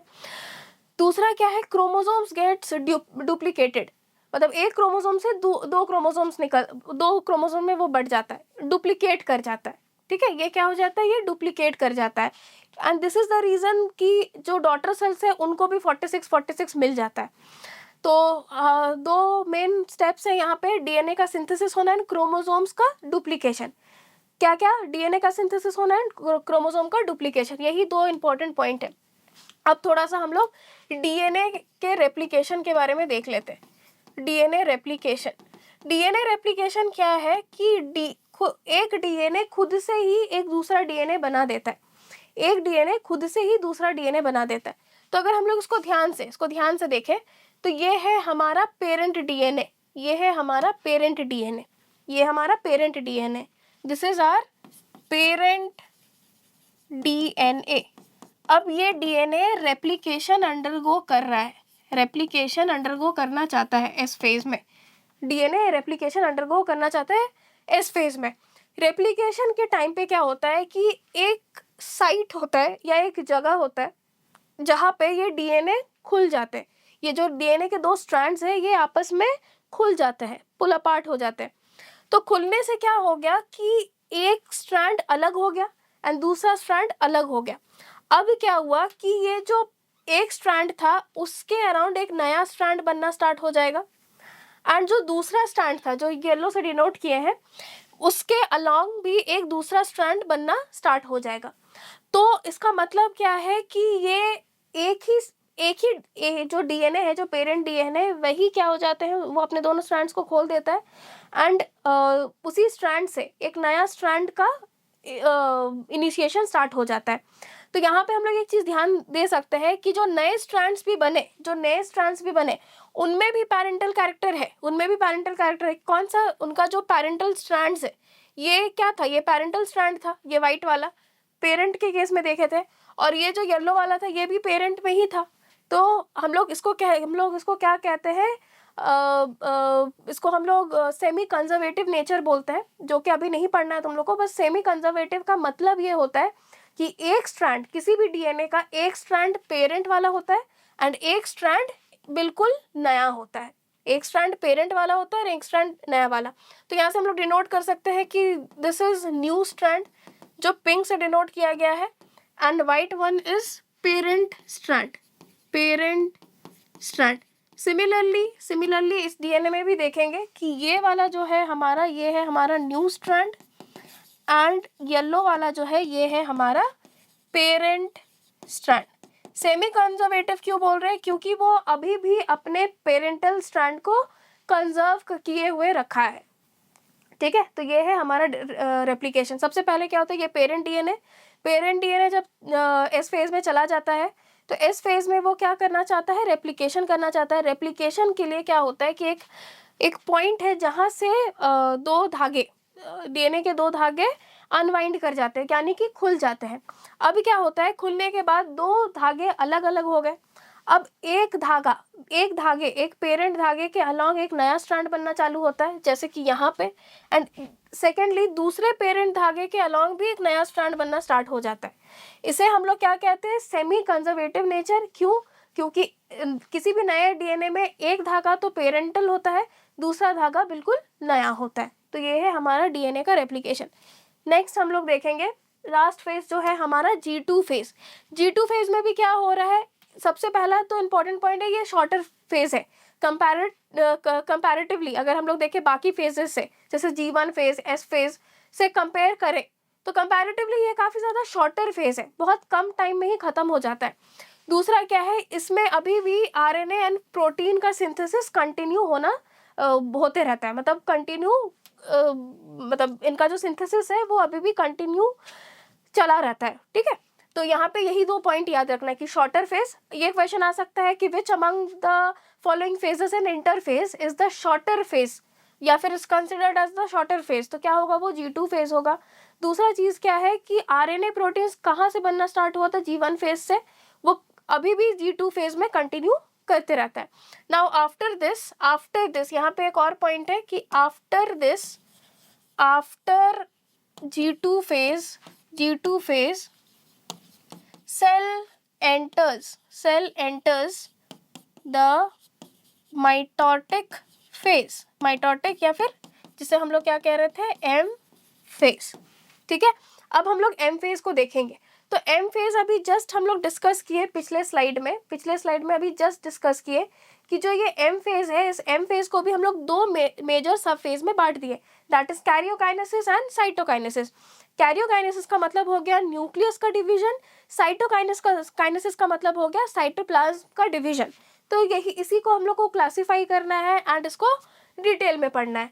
तो इसको हम लोग एक बार डिटेल में देख लेते हैं। तो M फेज या माइटोसिस फेज, M फेज या माइटोसिस फेज, इसको अगर हम लोग ध्यान से देखें तो इसे हम लोग बांट दिए हैं इनटू टू मेजर फेजेस। सबसे पहला है हमारा कैरियोकाइनेसिस एंड दूसरा है हमारा साइटोकाइनेसिस। ये दूसरा क्या है हमारा, साइटोकाइनेसिस। तो यहाँ पे क्या हो रहा है, यहाँ पे हमारा हो रहा है न्यूक्लियस का डिवीजन, न्यूक्लियर डिवीजन। पहले न्यूक्लियस टूटेगा तभी वो टूट सकता है, न्यूक्लियर डिवीजन। एंड यहाँ पे हमारा होता है साइटोप्लाज्म डिवाइड्स।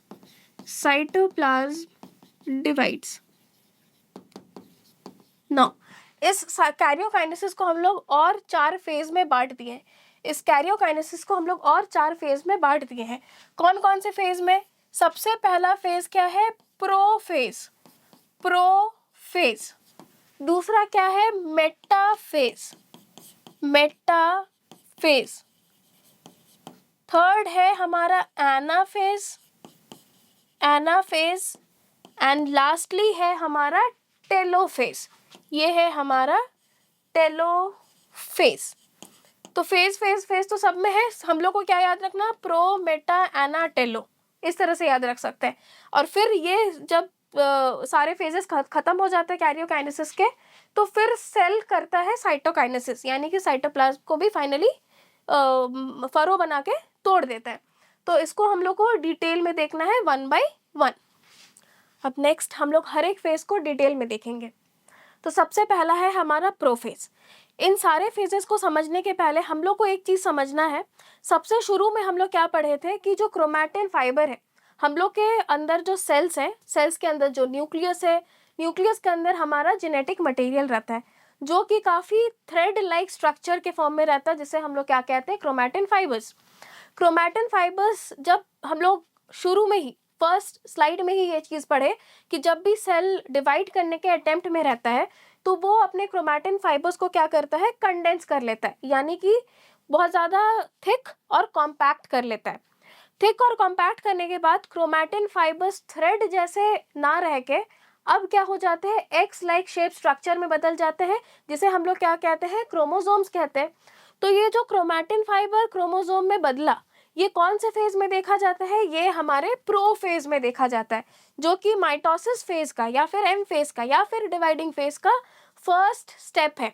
सबसे पहले क्या होता है यहाँ पे कि जो क्रोमोसोम्स, जो क्रोमैटिन फाइबर्स है, जो क्रोमैटिन फाइबर्स है वो क्या होते हैं, वो शॉर्ट हो जाते हैं एंड थिक। हम कह सकते हैं कि कंडेंस हो गए हैं, कंडेंस हो गए हैं, यहाँ पे कंडेंस होना स्टार्ट हो जाते हैं। बेसिकली मेटाफेज तक आते आते पूरी तरह से वो अच्छे से कंडेंस हो जाते हैं, लेकिन इनिशिएशन इसी स्टेप, इसी प्रोफेज से स्टार्ट होता है ना। ये वो फेज है, बहुत इंपॉर्टेंट पॉइंट है ये वो फेज है जब हम लोग एक्चुअली क्रोमोसोम्स को माइक्रोस्कोप के अंडर देख सकते हैं। ये वो फेज है जब हम लोग माइक्रोस्कोप के अंडर क्रोमोसोम्स को देख सकते हैं। तो यहाँ पे शॉर्ट में मेंशन कर सकते हैं कि it is the phase, it is this phase where chromosomes are visible under microscope, microscope के अंडर ये विजिबल है। नेक्स्ट पॉइंट क्या बोल रहा है, by this time chromosomes have duplicated to form 2 chromatids. जैसे अभी हम लोग एस फेज में जो देखे, एस फेज में हम लोग क्या देखे, एस फेज में इस फेज में हम लोग क्या देखे कि क्रोमोसोम्स क्या करते हैं, डुप्लीकेट कर जाते हैं, यानी कि 2 में बट जाते हैं। तो इनको हम लोग क्या बोलते हैं, इनके आर्म्स को हम लोग क्रोमैटिड्स कहते हैं। जस्ट अ मिनट, हाँ, तो क्रोमोसोम्स क्या हो गए, डुप्लीकेट हो गए हैं एंड 2 क्रोमैटिड्स में बढ़ गए हैं। अब जो 2 क्रोमैटिड्स है, सपोज ये एक क्रोमैटिड है एंड ये दूसरा क्रोमैटिड है, ये 2 सिस्टर क्रोमैटिड्स जो है, ये जो 2 सिस्टर क्रोमैटिड्स है, ये आपस में एक स्मॉल कंस्ट्रिक्शन के थ्रू अटैच रहते हैं। इसको हम लोग क्या बोलते हैं, इसे हम लोग कहते हैं सेंट्रोमेर, इसे हम लोग क्या कहते हैं, सेंट्रोमेर। तो जो 2 सिस्टर क्रोमैटिड्स है वो अटैच रहते हैं through centromere. Now the daughter centrioles move apart to opposite poles. ये बेसिकली अभी हम लोग एनिमल सेल का डिवीजन देख रहे हैं। हम लोग को पता है एक्सक्लूसिव ऑर्गेनल एनिमल्स के केस में क्या है, सेंट्रियोल्स। जैसे हम लोग पढ़े हैं कि प्लांट्स के पास क्या रहता है, क्लोरोप्लास्ट रहता है।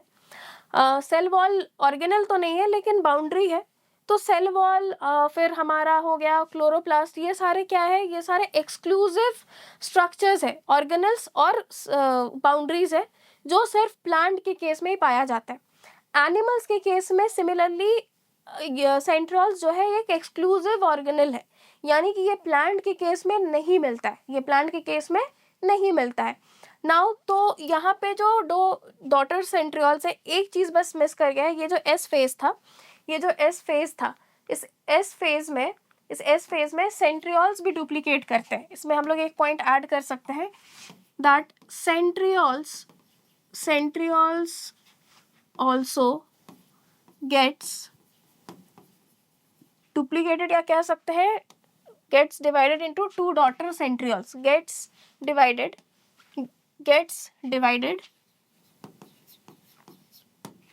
into 2 daughter centrioles।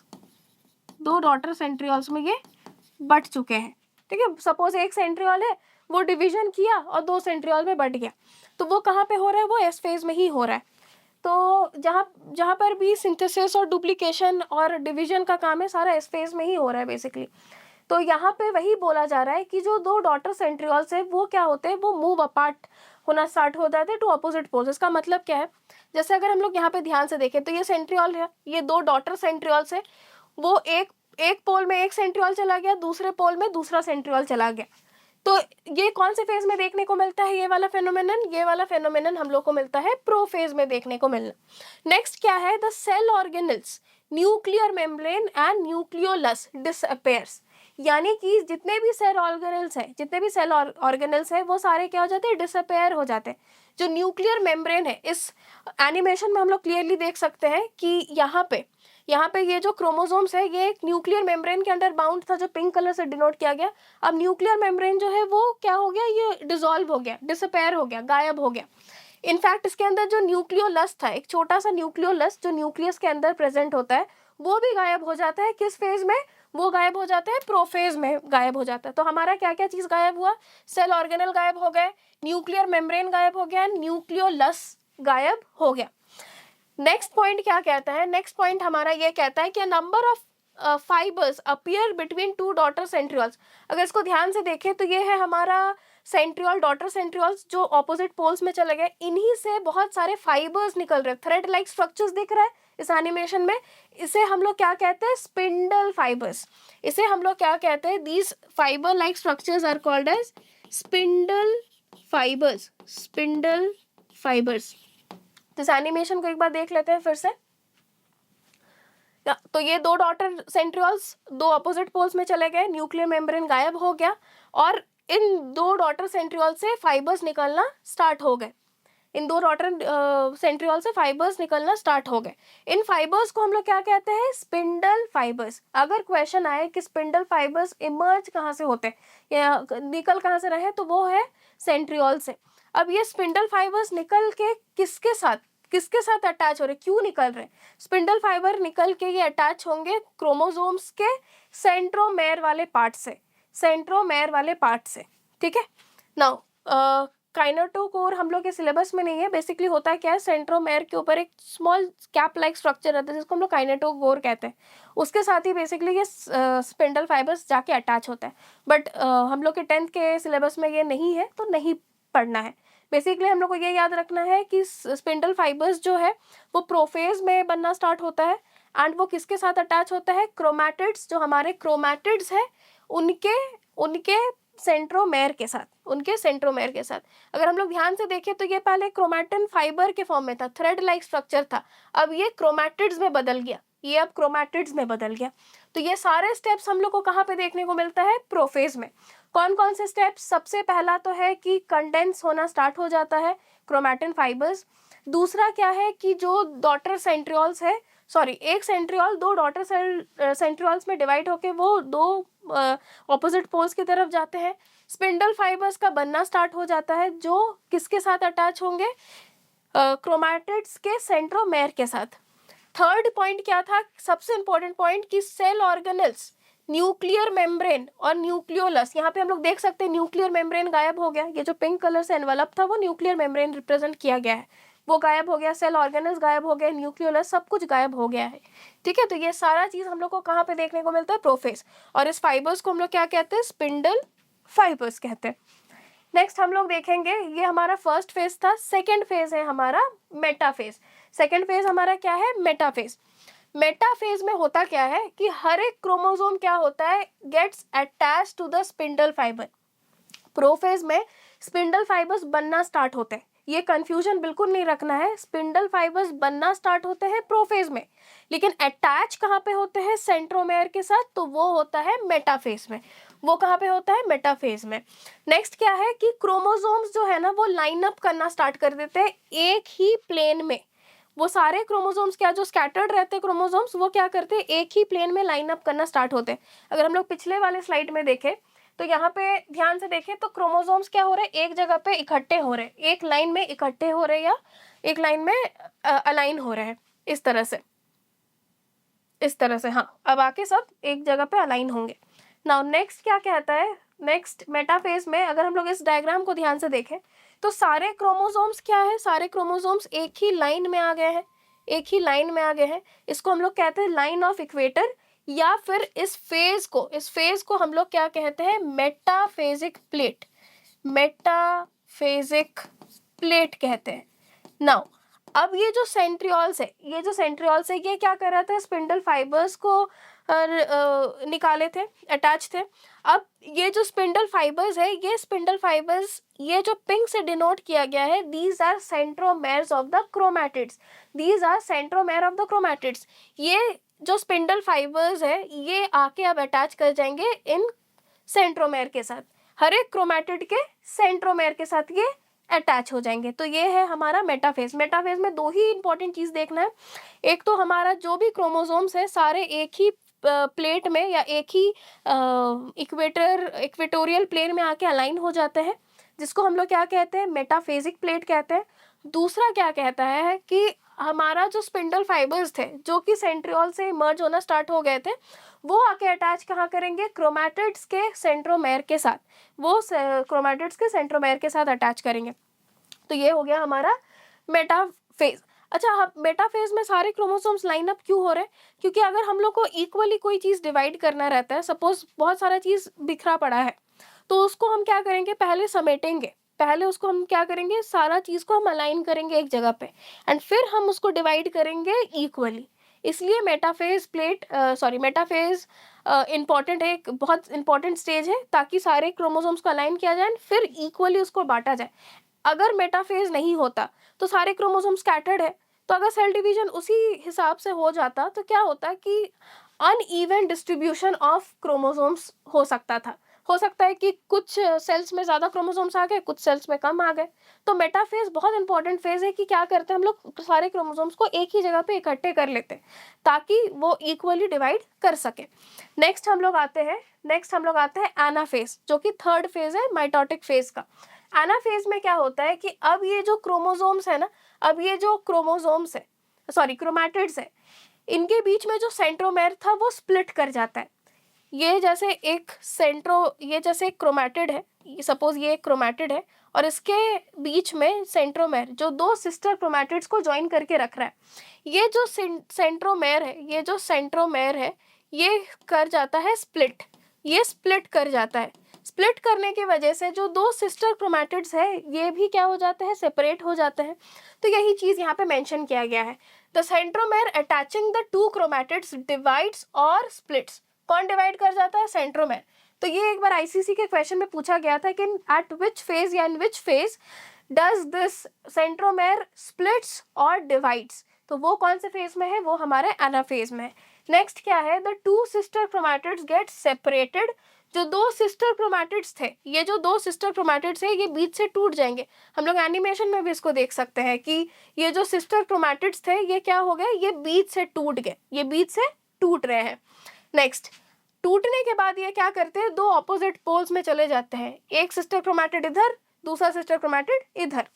तो यहाँ पे क्या हो रहा है कि starts moving towards the opposite poles. Third और मोस्ट इंपॉर्टेंट क्या है, एनिमल सेल के केस में फरो बनना स्टार्ट हो जाता है। कहाँ पे बनना स्टार्ट हो जाता है, हमारे साइटोप्लाज्म में। ये है हमारा फरो यानी कि गड्ढा बनना स्टार्ट हो जाता है, इस तरह से गड्ढे बनना स्टार्ट हो जाता है हमारे एनाफेज में। वो भी कहाँ पे, एनिमल सेल के केस में। ये है हमारा फरो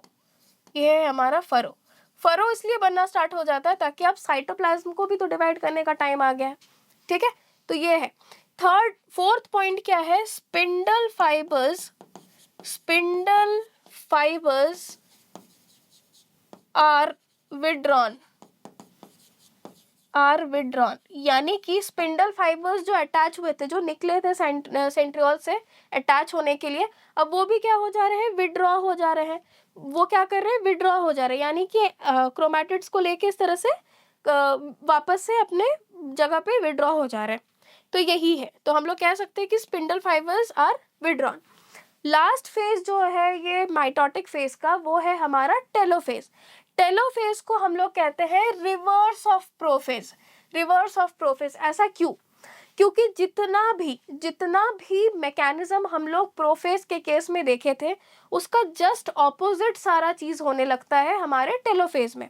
प्रोफेज में हम लोग क्या देखे थे, स्पिंडल फाइबर इनिशिएट होना स्टार्ट हो गए थे। दूसरा क्या देखे थे हम लोग कि हमारा जो क्रोमैटिन फाइबर्स था वो क्या होना स्टार्ट हो गया था, कंडेंस होना स्टार्ट हो गया था।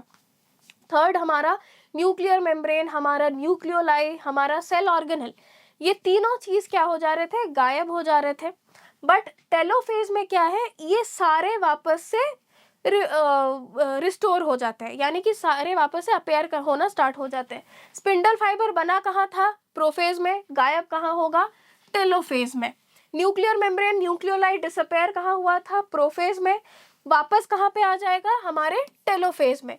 क्रोमैटिन फाइबर्स कंडेंस कहाँ हुए थे, प्रोफेज में, वापस से वो डीकंडेंस कहाँ पे होंगे, तो ये होगा टेलोफेज में। डीकंडेंस, वापस से ये थ्रेड लाइक स्ट्रक्चर में बदल जाएंगे। लास्टली अगर हम लोग इसको, इस एनिमेशन को देख लेते हैं, यहाँ पे क्या हो गया कि ये न्यूक्लियर मेम्ब्रेन फिर से आ गया 2 सेल्स में, स्पिंडल फाइबर्स वापस से गायब हो गए, और ये 2 डॉटर सेल अगर हम लोग यहाँ पे देखें तो 2 डॉटर न्यूक्लियाई में चेंज हो गया है, और यहाँ पे फरो डीपेन होते रहता है, ये फरो और ज़्यादा डीपेन होते रहता है, मतलब धीरे धीरे धीरे करके ये सेल को बीच से तोड़ना स्टार्ट कर देता है। अब पूरी तरह से जब डीपेन हो जाता है, पूरी तरह से जब फरो डीपेन हो गया, तो उस फेज को हम लोग क्या बोलते हैं, साइटोकाइनेसिस। साइटो यानी कि सेल, साइटोलॉजी हम लोग सेल को बोलते हैं, यानी कि सेल का डिवीजन, सेल का लिटरल डिवीजन स्टार्ट हो गया। तो यहाँ पे क्या हो रहा है, फरो डीपेंस, फरो और डीप हो जाता है totally in animal cell, and the 2 daughter cells separates out. 2 daughter cells क्या हो जाते हैं, सेपरेट्स आउट। यहाँ पे हम लोग देख सकते हैं 2 डॉटर सेल्स अलग हो गए, 2 डॉटर सेल्स अलग हो गए। तो ये था हमारा प्रोफेज से लेके टेलोफेज एंड साइटोकाइनेसिस का पूरा मैकेनिज्म। एक बहुत इंपॉर्टेंट पॉइंट चेक करना है, प्लांट सेल बाय साइटोकाइनेसिस। अब क्या है कि हम लोग जो भी डिवीजन देख रहे थे अभी एनिमल सेल के लिए देख रहे थे, प्रोफेज से लेके एनाफेज तक सारा चीज सेम है, सारा चीज सेम है प्लांट के केस में, इनफैक्ट टेलोफेज भी सेम ही है। एक डिफरेंस जो आ रहा है कि एनिमल सेल साइटोकाइनेसिस कैसे करता है, एनिमल सेल साइटोकाइनेसिस कैसे करता है, फरो बना के, गड्ढे बना के। लेकिन प्लांट सेल के केस में क्या होता है, प्लांट सेल के केस में क्या होता है कि गड्ढे नहीं बनते, कोई गड्ढा नहीं बनता है, बीच में एक सेल प्लेट बन जाता है। ये क्या बन जाता है, एक सेल प्लेट बन जाता है। तो ये सेल्यूलोज और हेमीसेल्यूलोज का होता है, ये सब नहीं पढ़ना है, बस ये याद रखना है कि सेल प्लेट के थ्रू यहाँ पे एक बाउंड्री जैसा बन जाता है जो क्या करता है, 2 सेल को डिवाइड कर देता है। अब ये जो सेल प्लेट फॉर्मेशन है, ये जो सेल प्लेट फॉर्मेशन है, ये होता है कौन से फेज में, this cell plate formation takes place at the stage of telophase. ये हमारे टेलोफेज में होता है, टेलोफेज में होता है। जैसे अभी हम लोग अगर चेक करें तो ये जो फरो का बनना स्टार्ट कहाँ से हुआ था, फरो का बनना हमारा स्टार्ट हुआ था या ये हमारे एनाफेज में। एनिमल्स के केस में फरो का बनना कहाँ से स्टार्ट हुआ था, यहाँ पे हमारे एनाफेज में। लेकिन प्लांट्स के केस में, प्लांट्स के केस में ये जो सेल प्लेट फॉर्मेशन है, ये होता है हमारे टेलोफेज में, टेलोफेज वाले स्टेज में। नाउ एक हम लोग को बहुत इंपॉर्टेंट डिफरेंस देखना है, mitosis in animal cell and mitosis in plant cell. इसको कर लेते हैं। Now asters are formed. Asters को समझने के पहले हम लोग को ये समझना होगा कि हम लोग जो सेंट्रियोल अभी तक कर रहे थे, सेंट्रियोल है क्या, एक सेल ऑर्गेनेल है, एक सेल ऑर्गेनेल है। तो सेंट्रियोल को अगर हम लोग ध्यान से देखें, सेंट्रियोल को अगर हम लोग लास्ट वाले स्लाइड में ध्यान से देखें, तो यहाँ पे एक अंदर एक छोटे बॉडीज है, 2 छोटे बॉडीज है, एंड ये बाहर में ये रेज जैसे रेडिएटिंग, या हम लोग कह सकते हैं रेडिएटिंग रेज हम लोग देख सकते हैं। तो बेसिकली होता क्या है, किसी भी सेंट्रियोल में छोटे छोटे 2 न्यूक्लियस रहते हैं इस तरह से, जिसको हम लोग बॉडीज भी कहते हैं, और इसके अराउंड इस तरह से एस्टर रेज निकलते हैं। इसे हम लोग क्या कहते हैं, एस्टर रेज या फिर रेडिएटिंग रेज, या मोर प्रोमिनेंटली सिर्फ एस्टर्स। तो ये हमारा हो गया एस्टर, ये हमारा एस्टर हो गया, ये हमारा न्यूक्लियस हो गया अंदर का। तो ये जो एस्टर्स है, ये एस्टर्स ही बेसिकली हेल्प करते हैं इनिशिएट करने में स्पिंडल फाइबर्स का निकलना। तो वही चीज़ यहाँ पे डिटेल में दिया हुआ है। हम लोग को पता है कि एनिमल सेल के केस में सेंट्रियोल्स होते हैं, तो एस्टर्स भी कहाँ पे होंगे, सिर्फ एनिमल्स के केस में ही। तो एस्टर्स आर फॉर्म्ड, कहाँ पे एस्टर्स बनेंगे, एनिमल सेल में बनेंगे।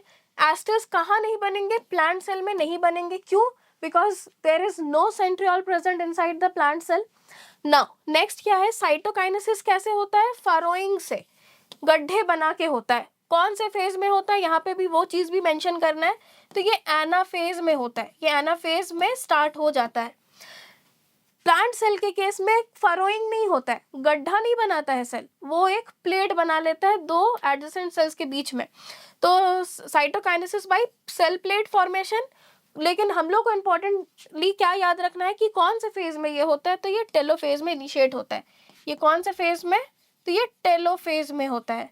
फरोइंग हमारा एनिमल सेल में होता है एनाफेज में। सेल प्लेट फॉर्मेशन हमारा प्लांट सेल में होता है टेलोफेज में होता है। नाउ लास्ट क्या है, spindle fibres formed by the help of esters. तो जहाँ पे सेंट्रियोल रहेंगे वहाँ पे एस्टर्स रहेंगे, और जहाँ पे एस्टर्स रहेंगे वहाँ पे स्पिंडल फाइबर्स बनेंगे। प्लांट सेल में भी स्पिंडल फाइबर्स बनते हैं, लेकिन वो एस्टर्स के थ्रू नहीं। क्यों? क्योंकि इसमें तो सेंट्रियोल नहीं है ना।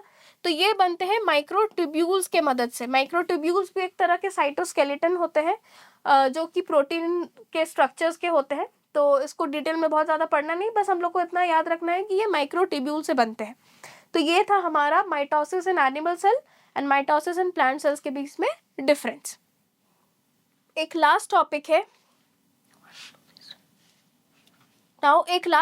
है मियोसिस, जो कि हम लोग जेनेटिक्स वाले चैप्टर में थोड़ा सा ज़्यादा डिटेल में पढ़ेंगे, ठीक है। और वहाँ पर डिफरेंस भी समझ लेंगे माइटोसिस एंड मियोसिस के बीच में। काइज़मा फॉर्मेशन एंड मियोसिस को थोड़ा सा ब्रीफ हम लोग देखेंगे जेनेटिक्स, क्योंकि ताकि स्टूडेंट्स अच्छे से चीज़ों को रिलेट कर सकें। फाइनली हम लोग आ गए एंड ऑफ द लेक्चर में। अगर आपको ये वीडियो पसंद आया है तो do like, share and subscribe. और आप इसी चैनल में बाकी वीडियोस से भी कनेक्ट कर सकते हैं। हमारा एक पूरा सीरीज चल रहा है जिसमें हम लोग 10th ICC के सारे बायो के chapters, chemistry, physics and maths के चैप्टर्स अपलोड कर देंगे, और आप उसके हर एक चैप्टर में जाके नोट्स बना सकते हैं। चैप्टर के एंड में कोई भी अगर डाउट है तो आप अपने कमेंट सेक्शन में बता सकते हैं। इसके अलावा भी जो भी आपके टेक्स्ट बुक है, whether it is Selina, Goyal और फ्रैंक और जो भी पब्लिशर्स है, टेक्स्ट बुक के लास्ट में क्वेश्चंस को के थ्रू जाइएगा एक बार। एंड अगर उसमें भी कोई डाउट आता है तो please let us know in the comment box. Thank you, keep watching, stay tuned.